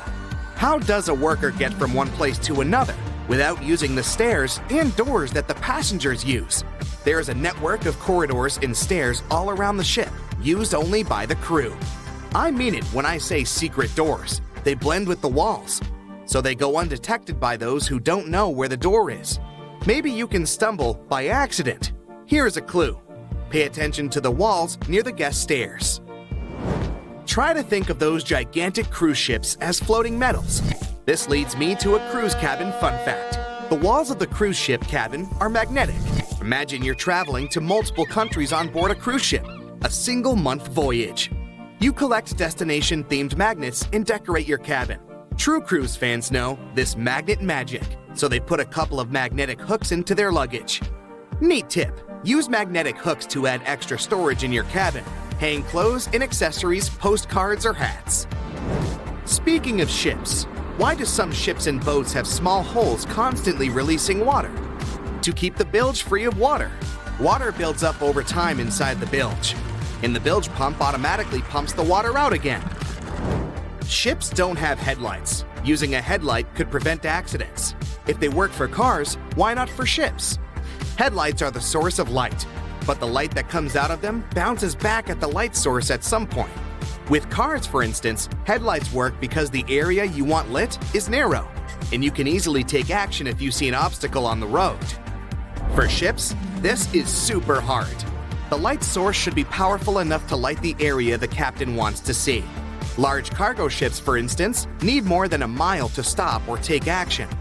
Plus, imagine how much brighter should the ship's light be to light the whole area in front of it. They do see each other with different sorts of lights called navigation lights. These are small but practical. They arrange it in a standardized way so that ships could see each other. The exciting thing is that they don't just notice one another in the dark, they also understand each other's movements and directions. Here's an example. Imagine a ship with two nav lights. The one on the front is lower, near the ship floor. The other one on the back is high up. This means the vessel goes to the right. It can safely pass by the other ships without hitting them. Trains don't have seatbelts. A bit weird. Every time there is a crash related to trains, this matter comes up. Pretty much nowhere in the world seatbelts are used on trains. Various studies have been made about this issue. Some of them created simulations of accidents, and the results were surprising. Using a seatbelt on a train could potentially increase the number of injuries. In cars, seatbelts are highly effective in protecting the passenger and are used all the time. The logic behind the seatbelt is to protect the person when a collision causes rapid deceleration. But trains carry so much momentum that they don't stop rapidly. On a plane, passengers use a seatbelt on takeoff, during landing, and if turbulence occurs. There are no such things for trains. Entering and leaving a station is not a high risk. Experts believe focusing and making investments are other ways to improve railway safety. Now, you are traveling by train. You look outside the window. There are small stones along the railway tracks to accompany you on the journey. Those stones are formally known as track ballast. They do a very important job. They provide support to and maintain the tracks. They're not there by mere coincidence, though. Now look at the stones closer. You can notice that there is no single smoothly cut stone on the tracks, because they're not regular stones randomly poured at the rails. Each rock has sharp and abrupt edges. Sharp edges hold on to each other. They protect the railroad from harsh concussions. They facilitate water drainage in heavy rain and keep down the grass and other weeds. Now imagine replacing those with round pebbles. They will slide down. Eventually, the ballast will spread out and tracks will fall apart.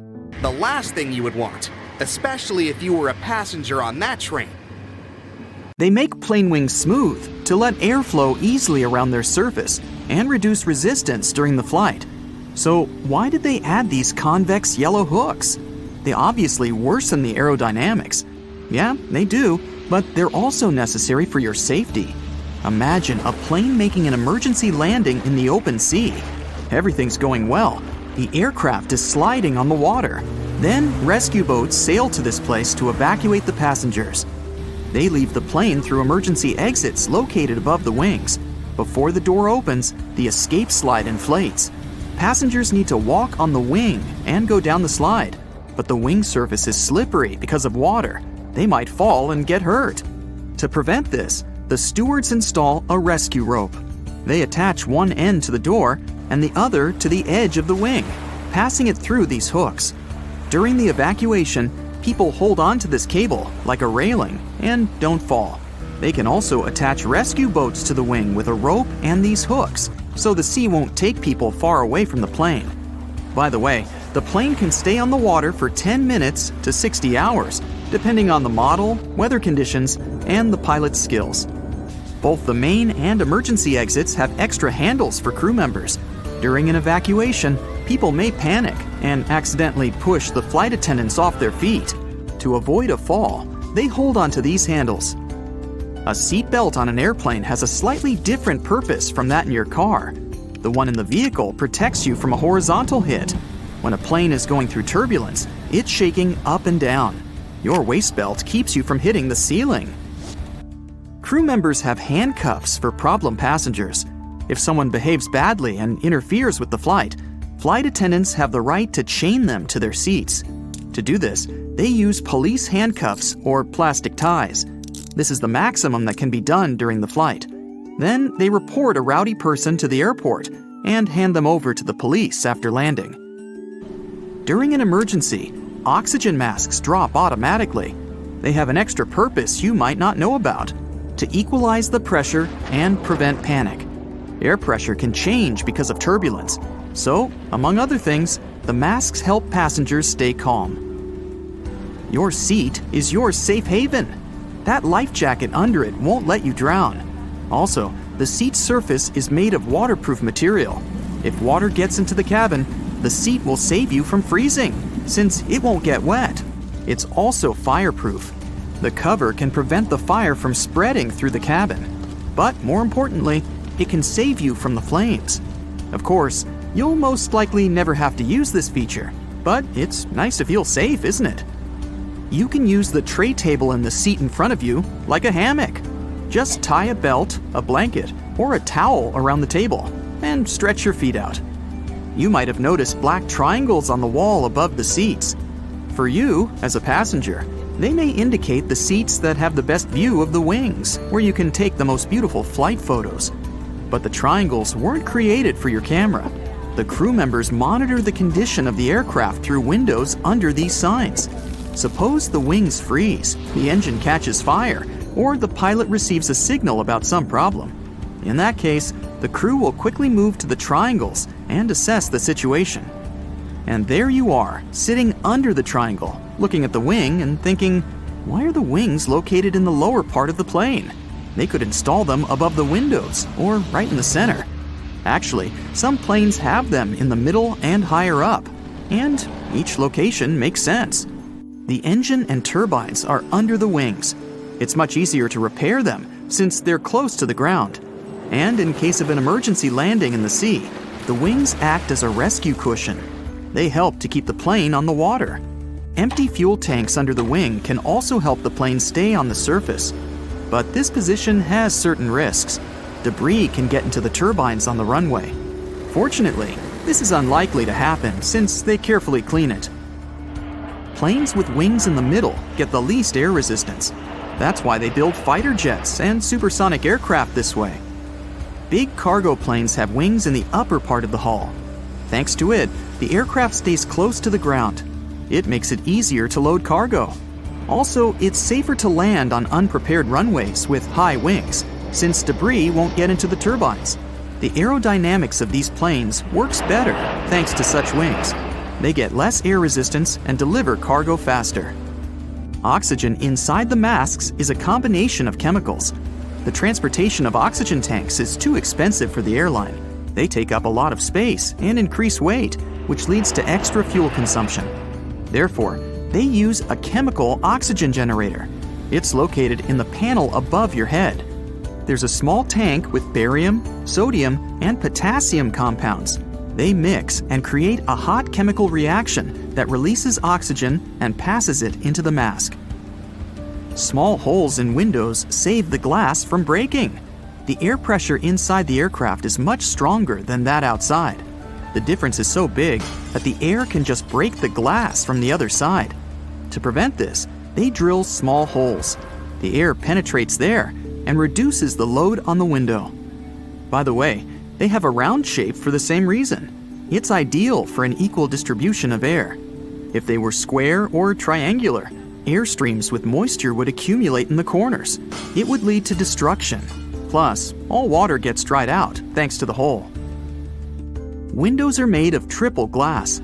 The outer glass takes the pressure. The middle one works like a fuse.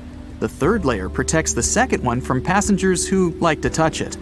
Technically, the plane could fly with one layer, but it would be dangerous. They also installed extra protection for the wheels. They experience huge loads during landing, but don't worry, they won't burst. The tires can withstand pressure 5 to 7 times bigger than they actually get. See the toilet sign on the door? There's a secret latch under it. Crew members can unlock the door from the outside, so don't expect complete privacy. Of course, it's prohibited for other passengers to do that. The cabin crew can open it in case of emergencies. When flight attendants pass through the cabin during the flight, they always touch the upper shelves above the seats. They don't check if the luggage compartments are closed. Along the bottom of these compartments, there are handles in the form of jagged edges. Flight attendants hold on to them not to fall. It's a pretty convenient thing, especially for those who don't like touching the seats with sitting passengers on the way to the toilet. There's an important reason why they install turbines under the wings. Previously, they put them in the plane's tail to improve the aerodynamics of the flight. If one of the engines stopped working, the cabin wouldn't shake so much. Yes, planes can fly with one turbine running. Also, the wings were thinner and streamlined thanks to turbines in the tail, which was also good for aerodynamics. But it turned out that such a location meant additional costs. The engine in the tail was inconvenient to maintain. They used to place it high, so people needed special equipment and extra time to service it. And of course, it affected the ticket price. They started to install turbines under the wings to save money and time. Have you ever noticed the flashing light in the cabin before takeoff?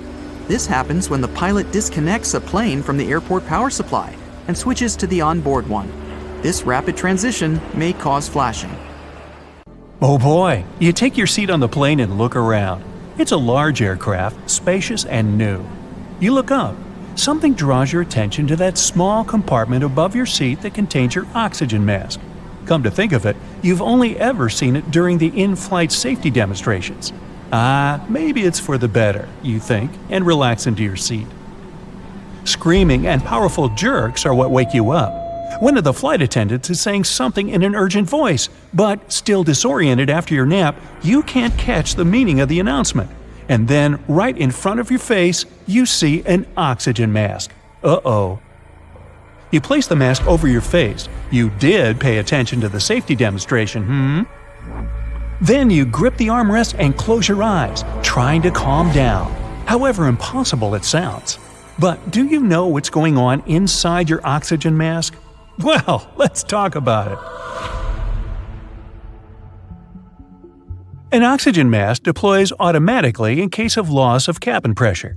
It might happen for several reasons. For example, some problems with the fuselage or malfunctioning of the valves pumping air into the plane. But most of these incidents aren't life-threatening if the masks deploy as they're supposed to. The problem with the air above 10,000 feet is that it contains too little oxygen for people to breathe. That's why once a plane rises higher than that altitude, the pressurization system springs into action. Its main task is to create the same breathable conditions as at the height of 5,000 to 8,000 feet. Now, if, for some reason, this system fails, oxygen masks drop. If this happens, it's crucial to put your mask on within the first 18 seconds after it deploys. If you procrastinate, you'll feel the effects of hypoxia, low oxygen levels in your blood, very fast. You'll become drowsy, and if you keep ignoring your oxygen mask, you're likely to pass out. Anyway, you acted fast and can now breathe freely. But for how long? And is it really oxygen that you inhale? Well, first of all, you notice with horror that your mask doesn't inflate. No worries, it shouldn't. It's supposed to rise and fall along with your breathing. so everything functions perfectly fine, even if it might seem it's not working. Now, hold on to your hats, here's shocking news. There isn't actually any oxygen in the mask. Instead of the gas, there are several chemicals. When they combine, they mimic good old breathable oxygen. The main reason for using the chemicals is safety issues. This mixture is way less combustible than oxygen tanks. Anyway, the chemical reaction that is happening in a deployed oxygen mask is the reason why you might smell something burning when putting it on. That's the chemicals mixing and forming the new substance. In case of a real fire, your mask simply won't drop. The chemicals inside can, unfortunately, fuel the flames. Oh, and don't forget that in your mask, there's only enough oxygen for 20 minutes at the most. This time is usually enough for the plane to get down to the necessary altitude.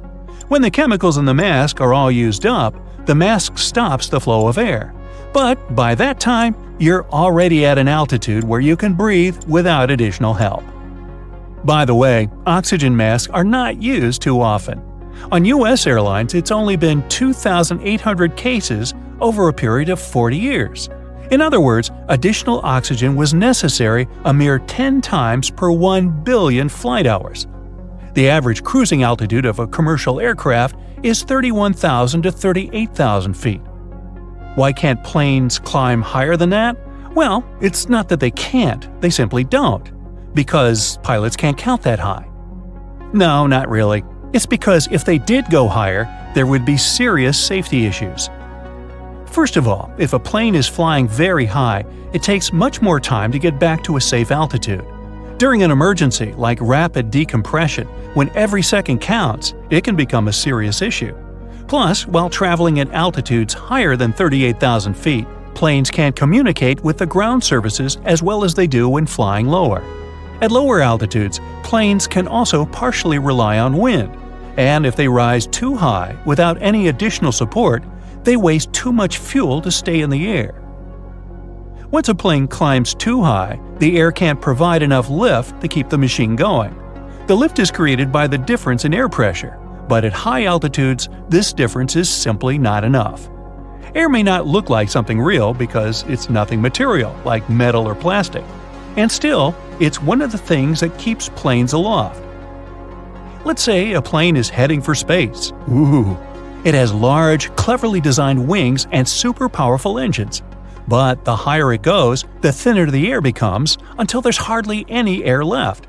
And then nothing can support the plane and help it go further if there is a near vacuum around. That's why we still need rockets to get to space. But back to your flight. The plane is now at a safe altitude and you don't need your oxygen mask anymore. But one interesting detail gets you thinking. Throughout the entire ordeal, you didn't hear the pilots mention the details of the emergency even once. Well, that's because pilots are always very careful with what and how they say. They'll never announce anything dramatic like fail or malfunction. They downplay any existing problem by replacing zero visibility with some fog. Something is broken with some technical problems, and so on. It's called positive scripting. Hey, looks like we've just jettisoned both our wings. Well, that should help us save on weight. Flight attendants are supposed to follow it as well, but passengers perceive pilots' announcements as more important and statistically listen to them attentively 100% of the time. At the same time, if there's a really serious problem you need to be prepared for, you'll definitely get informed. Now, picture this. You enter the passenger cabin of a spacious airplane. And as soon as you find your seat, you realize that for the next several hours, you're going to be crammed in the middle seat between two other human beings. But oh, look, there is a perfectly empty row of seats at the end of the plane. Time to switch places. But what you need to keep in mind is that by doing so, you might endanger the safety of the whole plane. Really? First of all, you aren't likely to be the only person willing to change your seat. But if a couple of passengers do it, they might upset the balance of the aircraft. And since most planes are extremely sensitive to any changes in their center of gravity, it can lead to very unpleasant consequences. Positive scripting again. Pilots must know the distribution of weight on the plane during the takeoff to make special calculations. If these calculations are wrong, there are chances that the aircraft will crash once it tries to leave the ground. Oops. But even if the worst doesn't happen, pilots can still have serious problems with controlling the plane. For example, one pilot almost didn't manage to turn the plane after just 4 passengers had left their assigned seats and moved to the front of the cabin. The situation was critical because the runway was unusually short, and if something had gone wrong, the plane wouldn't have been able to stop. It can also mess with the plane's balance if the airport staff load baggage incorrectly, for example, in the rear compartment instead of the front one. In this case, the machine can pitch up too fast, and the pilot will have a hard time trying not to lose speed.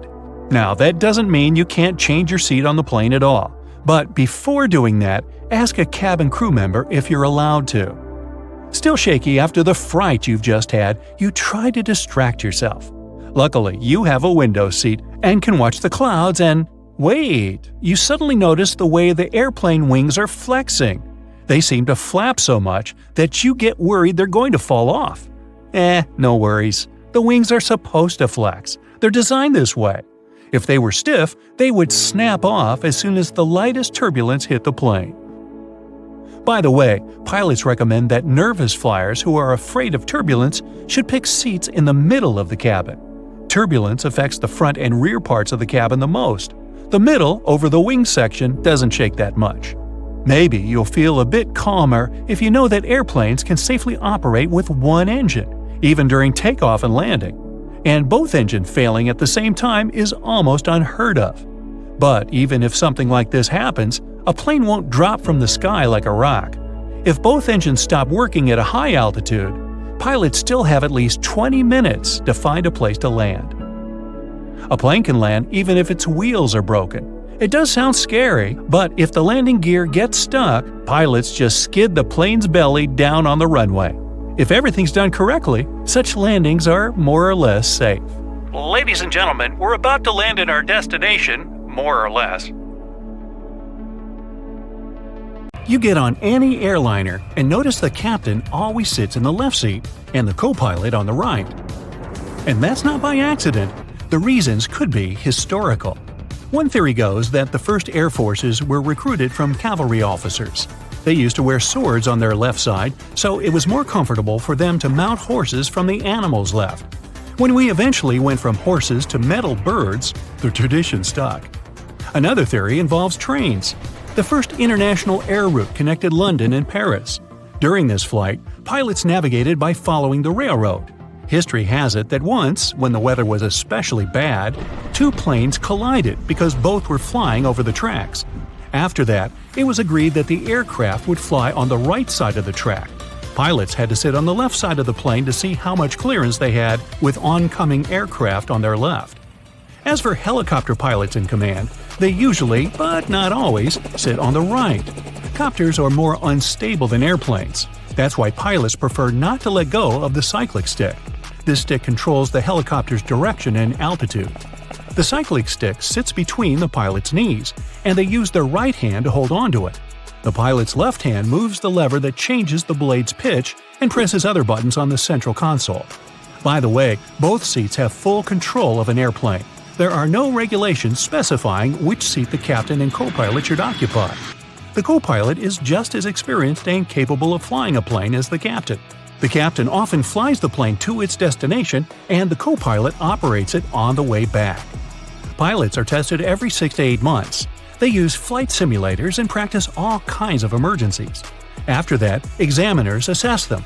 Safety and technical tests and medical examination also take place regularly. An extra seat in the cockpit behind the pilots is for inspectors who monitor the flight. This seat is also called a jump seat because when you get up from it, it folds up right away. Yep, a lot like movie theater seats.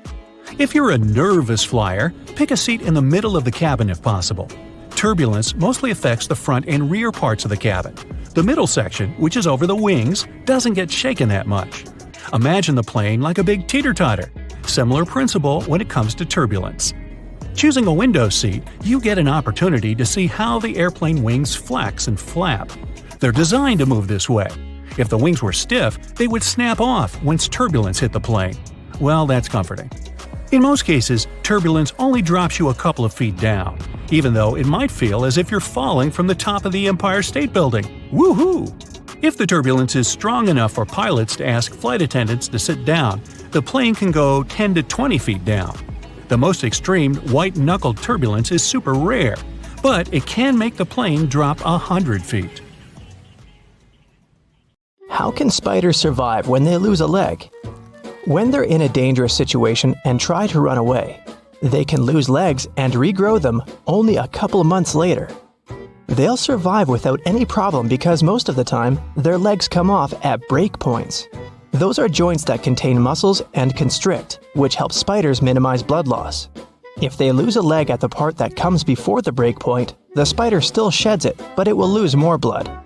It will be harder for the animal to recover in this case. Speaking of spiders, have you noticed how they sometimes stay extremely still for a long time? They're motionless while waiting for potential prey to land in their web. When moving around, they waste energy and drive unnecessary attention to themselves. Either a hungry bird praying for a quick snack will see it, or a spider will remain hungry because flies will be less likely to come near their web. When spinning a web, they waste a lot of energy. Even after the web is finished, a spider may have to wait for days or weeks to catch something. So, it's important to save as much energy as possible. Hunting spiders are way more active, but the majority of them are nocturnal predators. They spend their days relaxing, tucked away under a rock or in a nest. Roast potatoes can stay hot for a really long time, and this mostly has to do with the fatty, starchy crust that's like some sort of an insulating layer. When you pre-boil a potato, this causes its starch granules to absorb water and swell until carb molecules seep out to produce this type of thick gel. Since potatoes are in the oven, high temperatures drive off moisture. This makes the gelatinized starch on the outside of the potato chunk and creates a crispy crust. This crust traps the heat inside. The fat from the baking tray collects in cracks too, and the heat-keeping structure stays strong. Birds don't get electrocuted while perching on power lines because it's not voltages that will harm them, but voltage differences, and electricity wouldn't flow without them. So, if you see a bird standing on a single power line at, for example, 35,000 volts, the lack of a voltage difference is something that keeps the animal safe. But if it accidentally extends its wings and touches another power line that's at a different voltage, it won't end well. That's the reason why electricity companies make sure there's plenty of space between the cables. Have you ever wondered why airplane pilots won't try to land on grass when the landing gear doesn't deploy? The grass may seem like a good solution at first because it's soft, true. But the surface will neither be smooth nor even. When pressure is high, landing on grass can lead to unpredictable movements and cause issues such as structure formation. That happens because of bouncing and unequal pressure. This can even result in fuel leakage and prevent the doors from opening. Bald heads tend to be shiny, even though the skin elsewhere on the human body isn't. Most of our skin is covered with tiny hairs that give it some sort of velvety peach fuzz look. With male pattern baldness, the hair follicles tend to shrink and turn into skin cells, which means there's no hair there at all. And the scalp is especially shiny due to the sebaceous glands. They produce and secrete some kind of oily matter that protects our skin. Sebaceous glands are located all across our skin, but the scalp has way more of them. So, this oil coats the skin, which is why it turns into a more reflective surface. House cats will rarely meow at one another, but they become chatty with humans, and this could be related to domestication. The process of taming cats and keeping them as pets started nearly 10,000 years ago. Before that, cats were pretty much loners. They rarely encountered other cats, so they didn't even have to use their voices to communicate with each other. Instead, they communicated through their sense of smell, which included things like rubbing against a certain object, for example, a tree. So they didn't even have to come face to face with other members of their species to send a message. And that's how they mostly communicate today as well. But humans don't have such a good sense of smell as cats, so these foxy creatures had to think of a way to send us a message and still get what they wanted from us, which turned out to be meowing. If you're planning a day trip to a desert, for example, the Sahara in North Africa, you're going to want to bring good sunscreen, and a lot of water, of course, but also a snug sleeping bag if you're planning to spend the night there too. deserts really become cold during the night. In the Sahara, temperatures go from an average high of 100 degrees Fahrenheit during the day to 25 degrees during the night. Such dramatic change happens because of two main factors: humidity and sand. Sand doesn't retain heat that well. When light and heat from the sun reach a desert, sand grains from the top layer absorb heat. But they release it back into the air relatively quickly. So during the day, the sand radiates the energy coming from the sun, which eventually heats the air and leads to extremely high temperatures. And during the night, the sand is quickly losing heat once again. But this time, there's no sunlight that would reheat the desert. That leaves the sand colder than before and leads to such low temperatures. In arid deserts such as the Atacama Desert in Chile and the Sahara, the humidity is extremely low. That means the amount of water vapor in the air is almost zero. Unlike sand, water does well to store heat. Water vapor in the air traps heat close to the ground. It's like you cover the ground with a huge blanket. That way, you stop it from dissipating into the atmosphere. Also, when the air has a high level of humidity, it requires more energy to heat up. That means it takes more time for that same energy to disappear and for the surroundings to get colder. Since there's almost no humidity in deserts, such areas can both quickly heat up and cool down. If you microwave water for tea, it will taste worse than when it's made with a kettle. That's because the temperature of the liquid is the main factor for a good tea. Water should reach a rolling boil before you pour it over tea leaves, whether they're loose or bagged. It's an easy thing to do with tea kettles, both the electric and stovetop varieties. When the burner or the electric heating element is on, the water at the bottom of the vessel warms up. As it's getting hotter, water through the rest of the kettle comes to the boiling point. A microwave doesn't heat from the bottom up. It creates electromagnetic waves that randomly jump around the box. You probably notice when you try to reheat leftovers.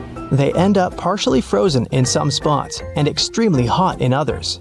The same will happen with water because it's hard to control microwave energy. Overheated liquid won't be good for tea either. When water goes above 212 degrees Fahrenheit, which is the boiling point for water, it can destroy the compounds that give a tea its specific flavor. Have you ever wondered why those electrical plugs most Americans use have holes in the prongs?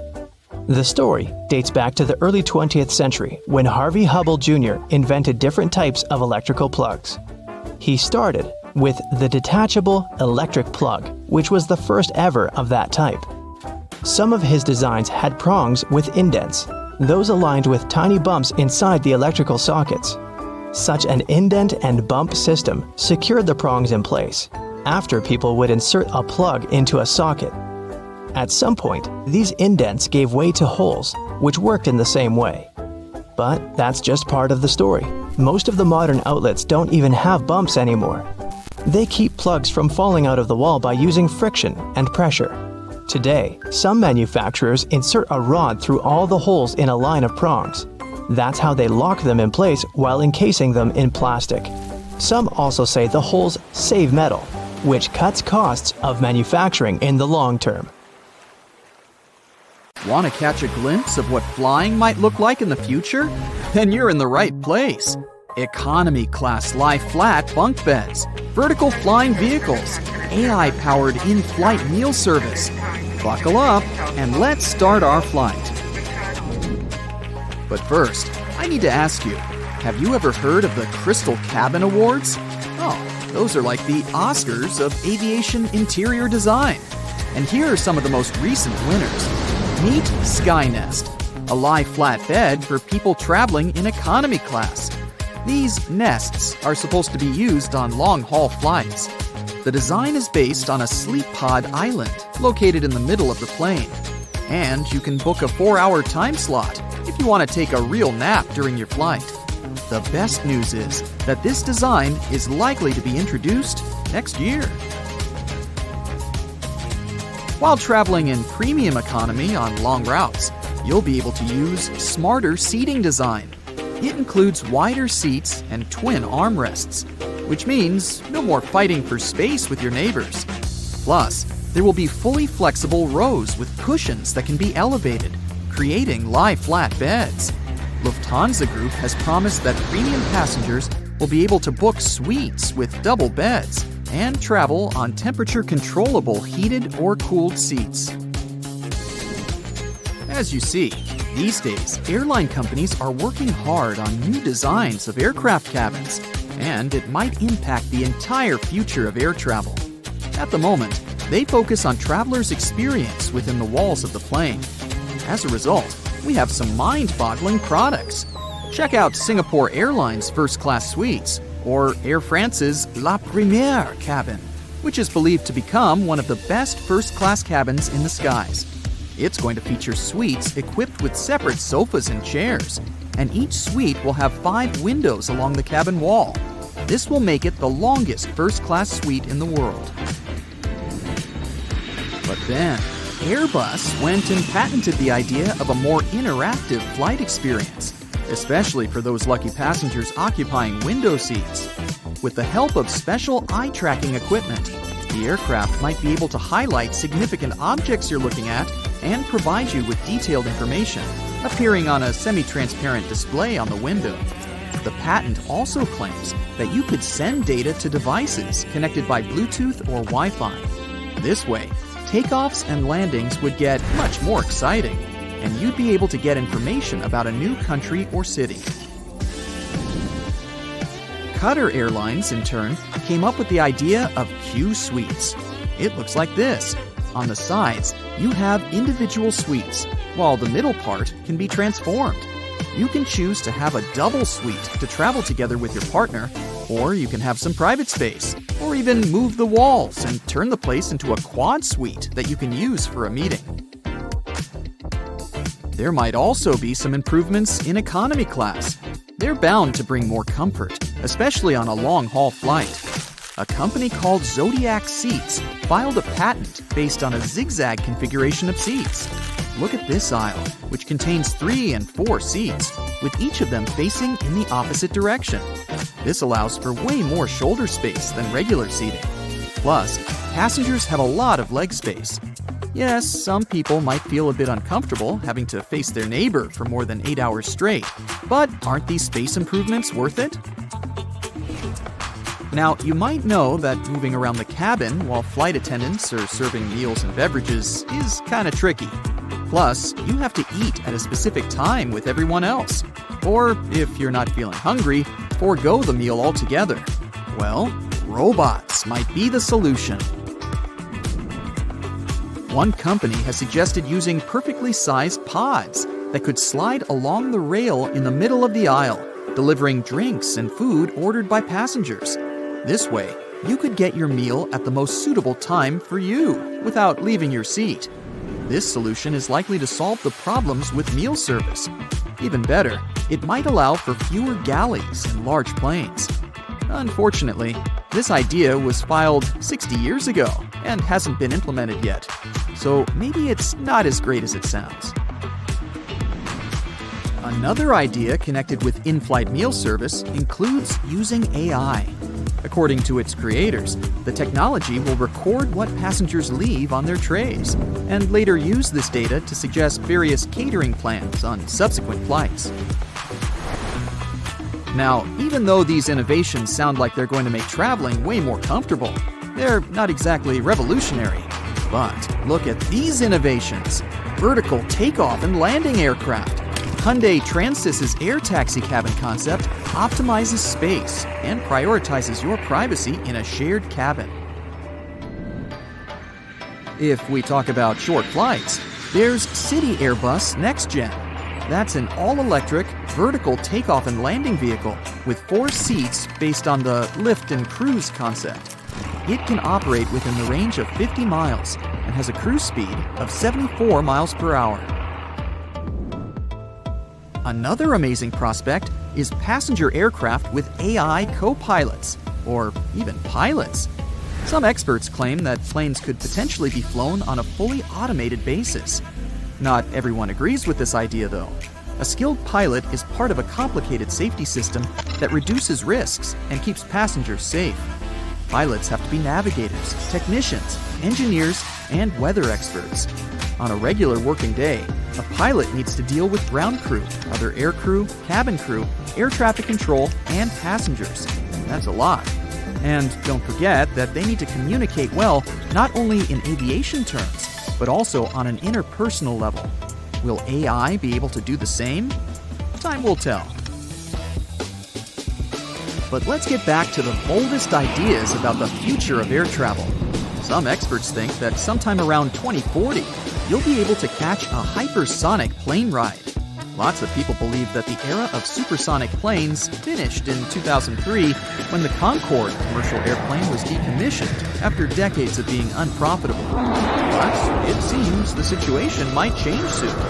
New supersonic aircraft will fly at incredible heights, and their speed is likely to be at least 6 times the speed of any other passenger plane. Traveling from New York to London, in this case, will take less than 2 hours. By comparison, these days it takes a conventional airplane 8 hours to fly from one of these cities to the other. There is one problem though. The supersonic plane tickets will cost a lot, and statistically, people tend to prioritize price over speed.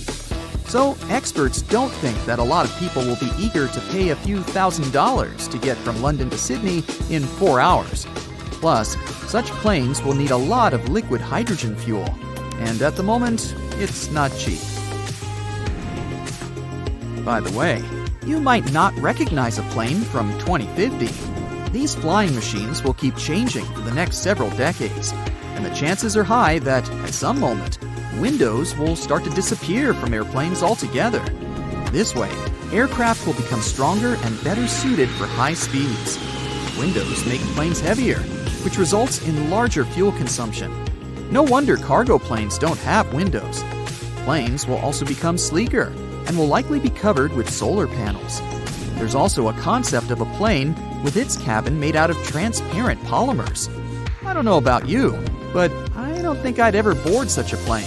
Talk about aerophobia. The chances are that in a few decades, we'll see a hypersonic plane with a jet engine that can turn into a rocket, that can fly into space. Liquid oxygen would get injected into the exhaust, turning the engine into a rocket.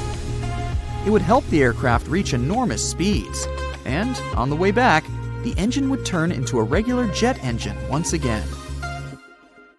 So, it's pouring outside when you get on a plane. If you were in a car, you'd simply switch on the windshield wipers and the headlights after turning the key in the ignition. Do pilots do that? Airplanes spark so many questions, and it's time for some answers. Do planes have windshield wipers? Yes, commercial planes do, but they're only used during taxiing, takeoff, and landing. Once a plane reaches its cruising altitude, pilots turn them off. The plane's speed is fast enough to clear the windshields from rain. Wipers might be absent on single-engine airplanes because the propeller airstream blows strong enough to keep the water away. What happens when a plane loses one engine in flight? Actually, it goes, "Hey, has anybody seen my engine? It was just here a second ago." No, nothing special. The plane actually just keeps flying. There are certificates for planes flying over oceans or long distances that state how long they can do it.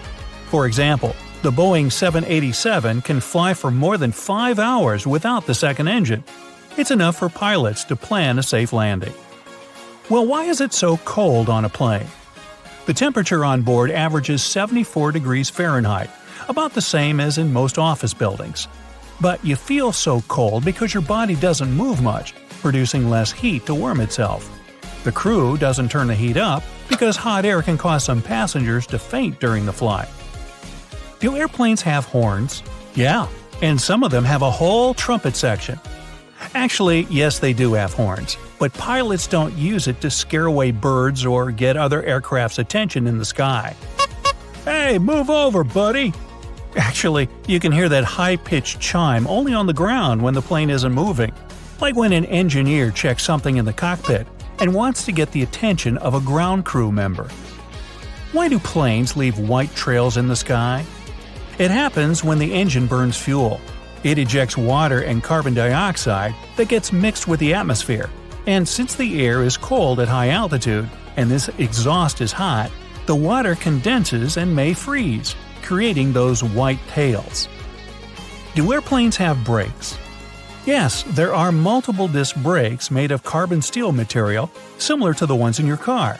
But using them only isn't enough to stop the plane when it touches the ground.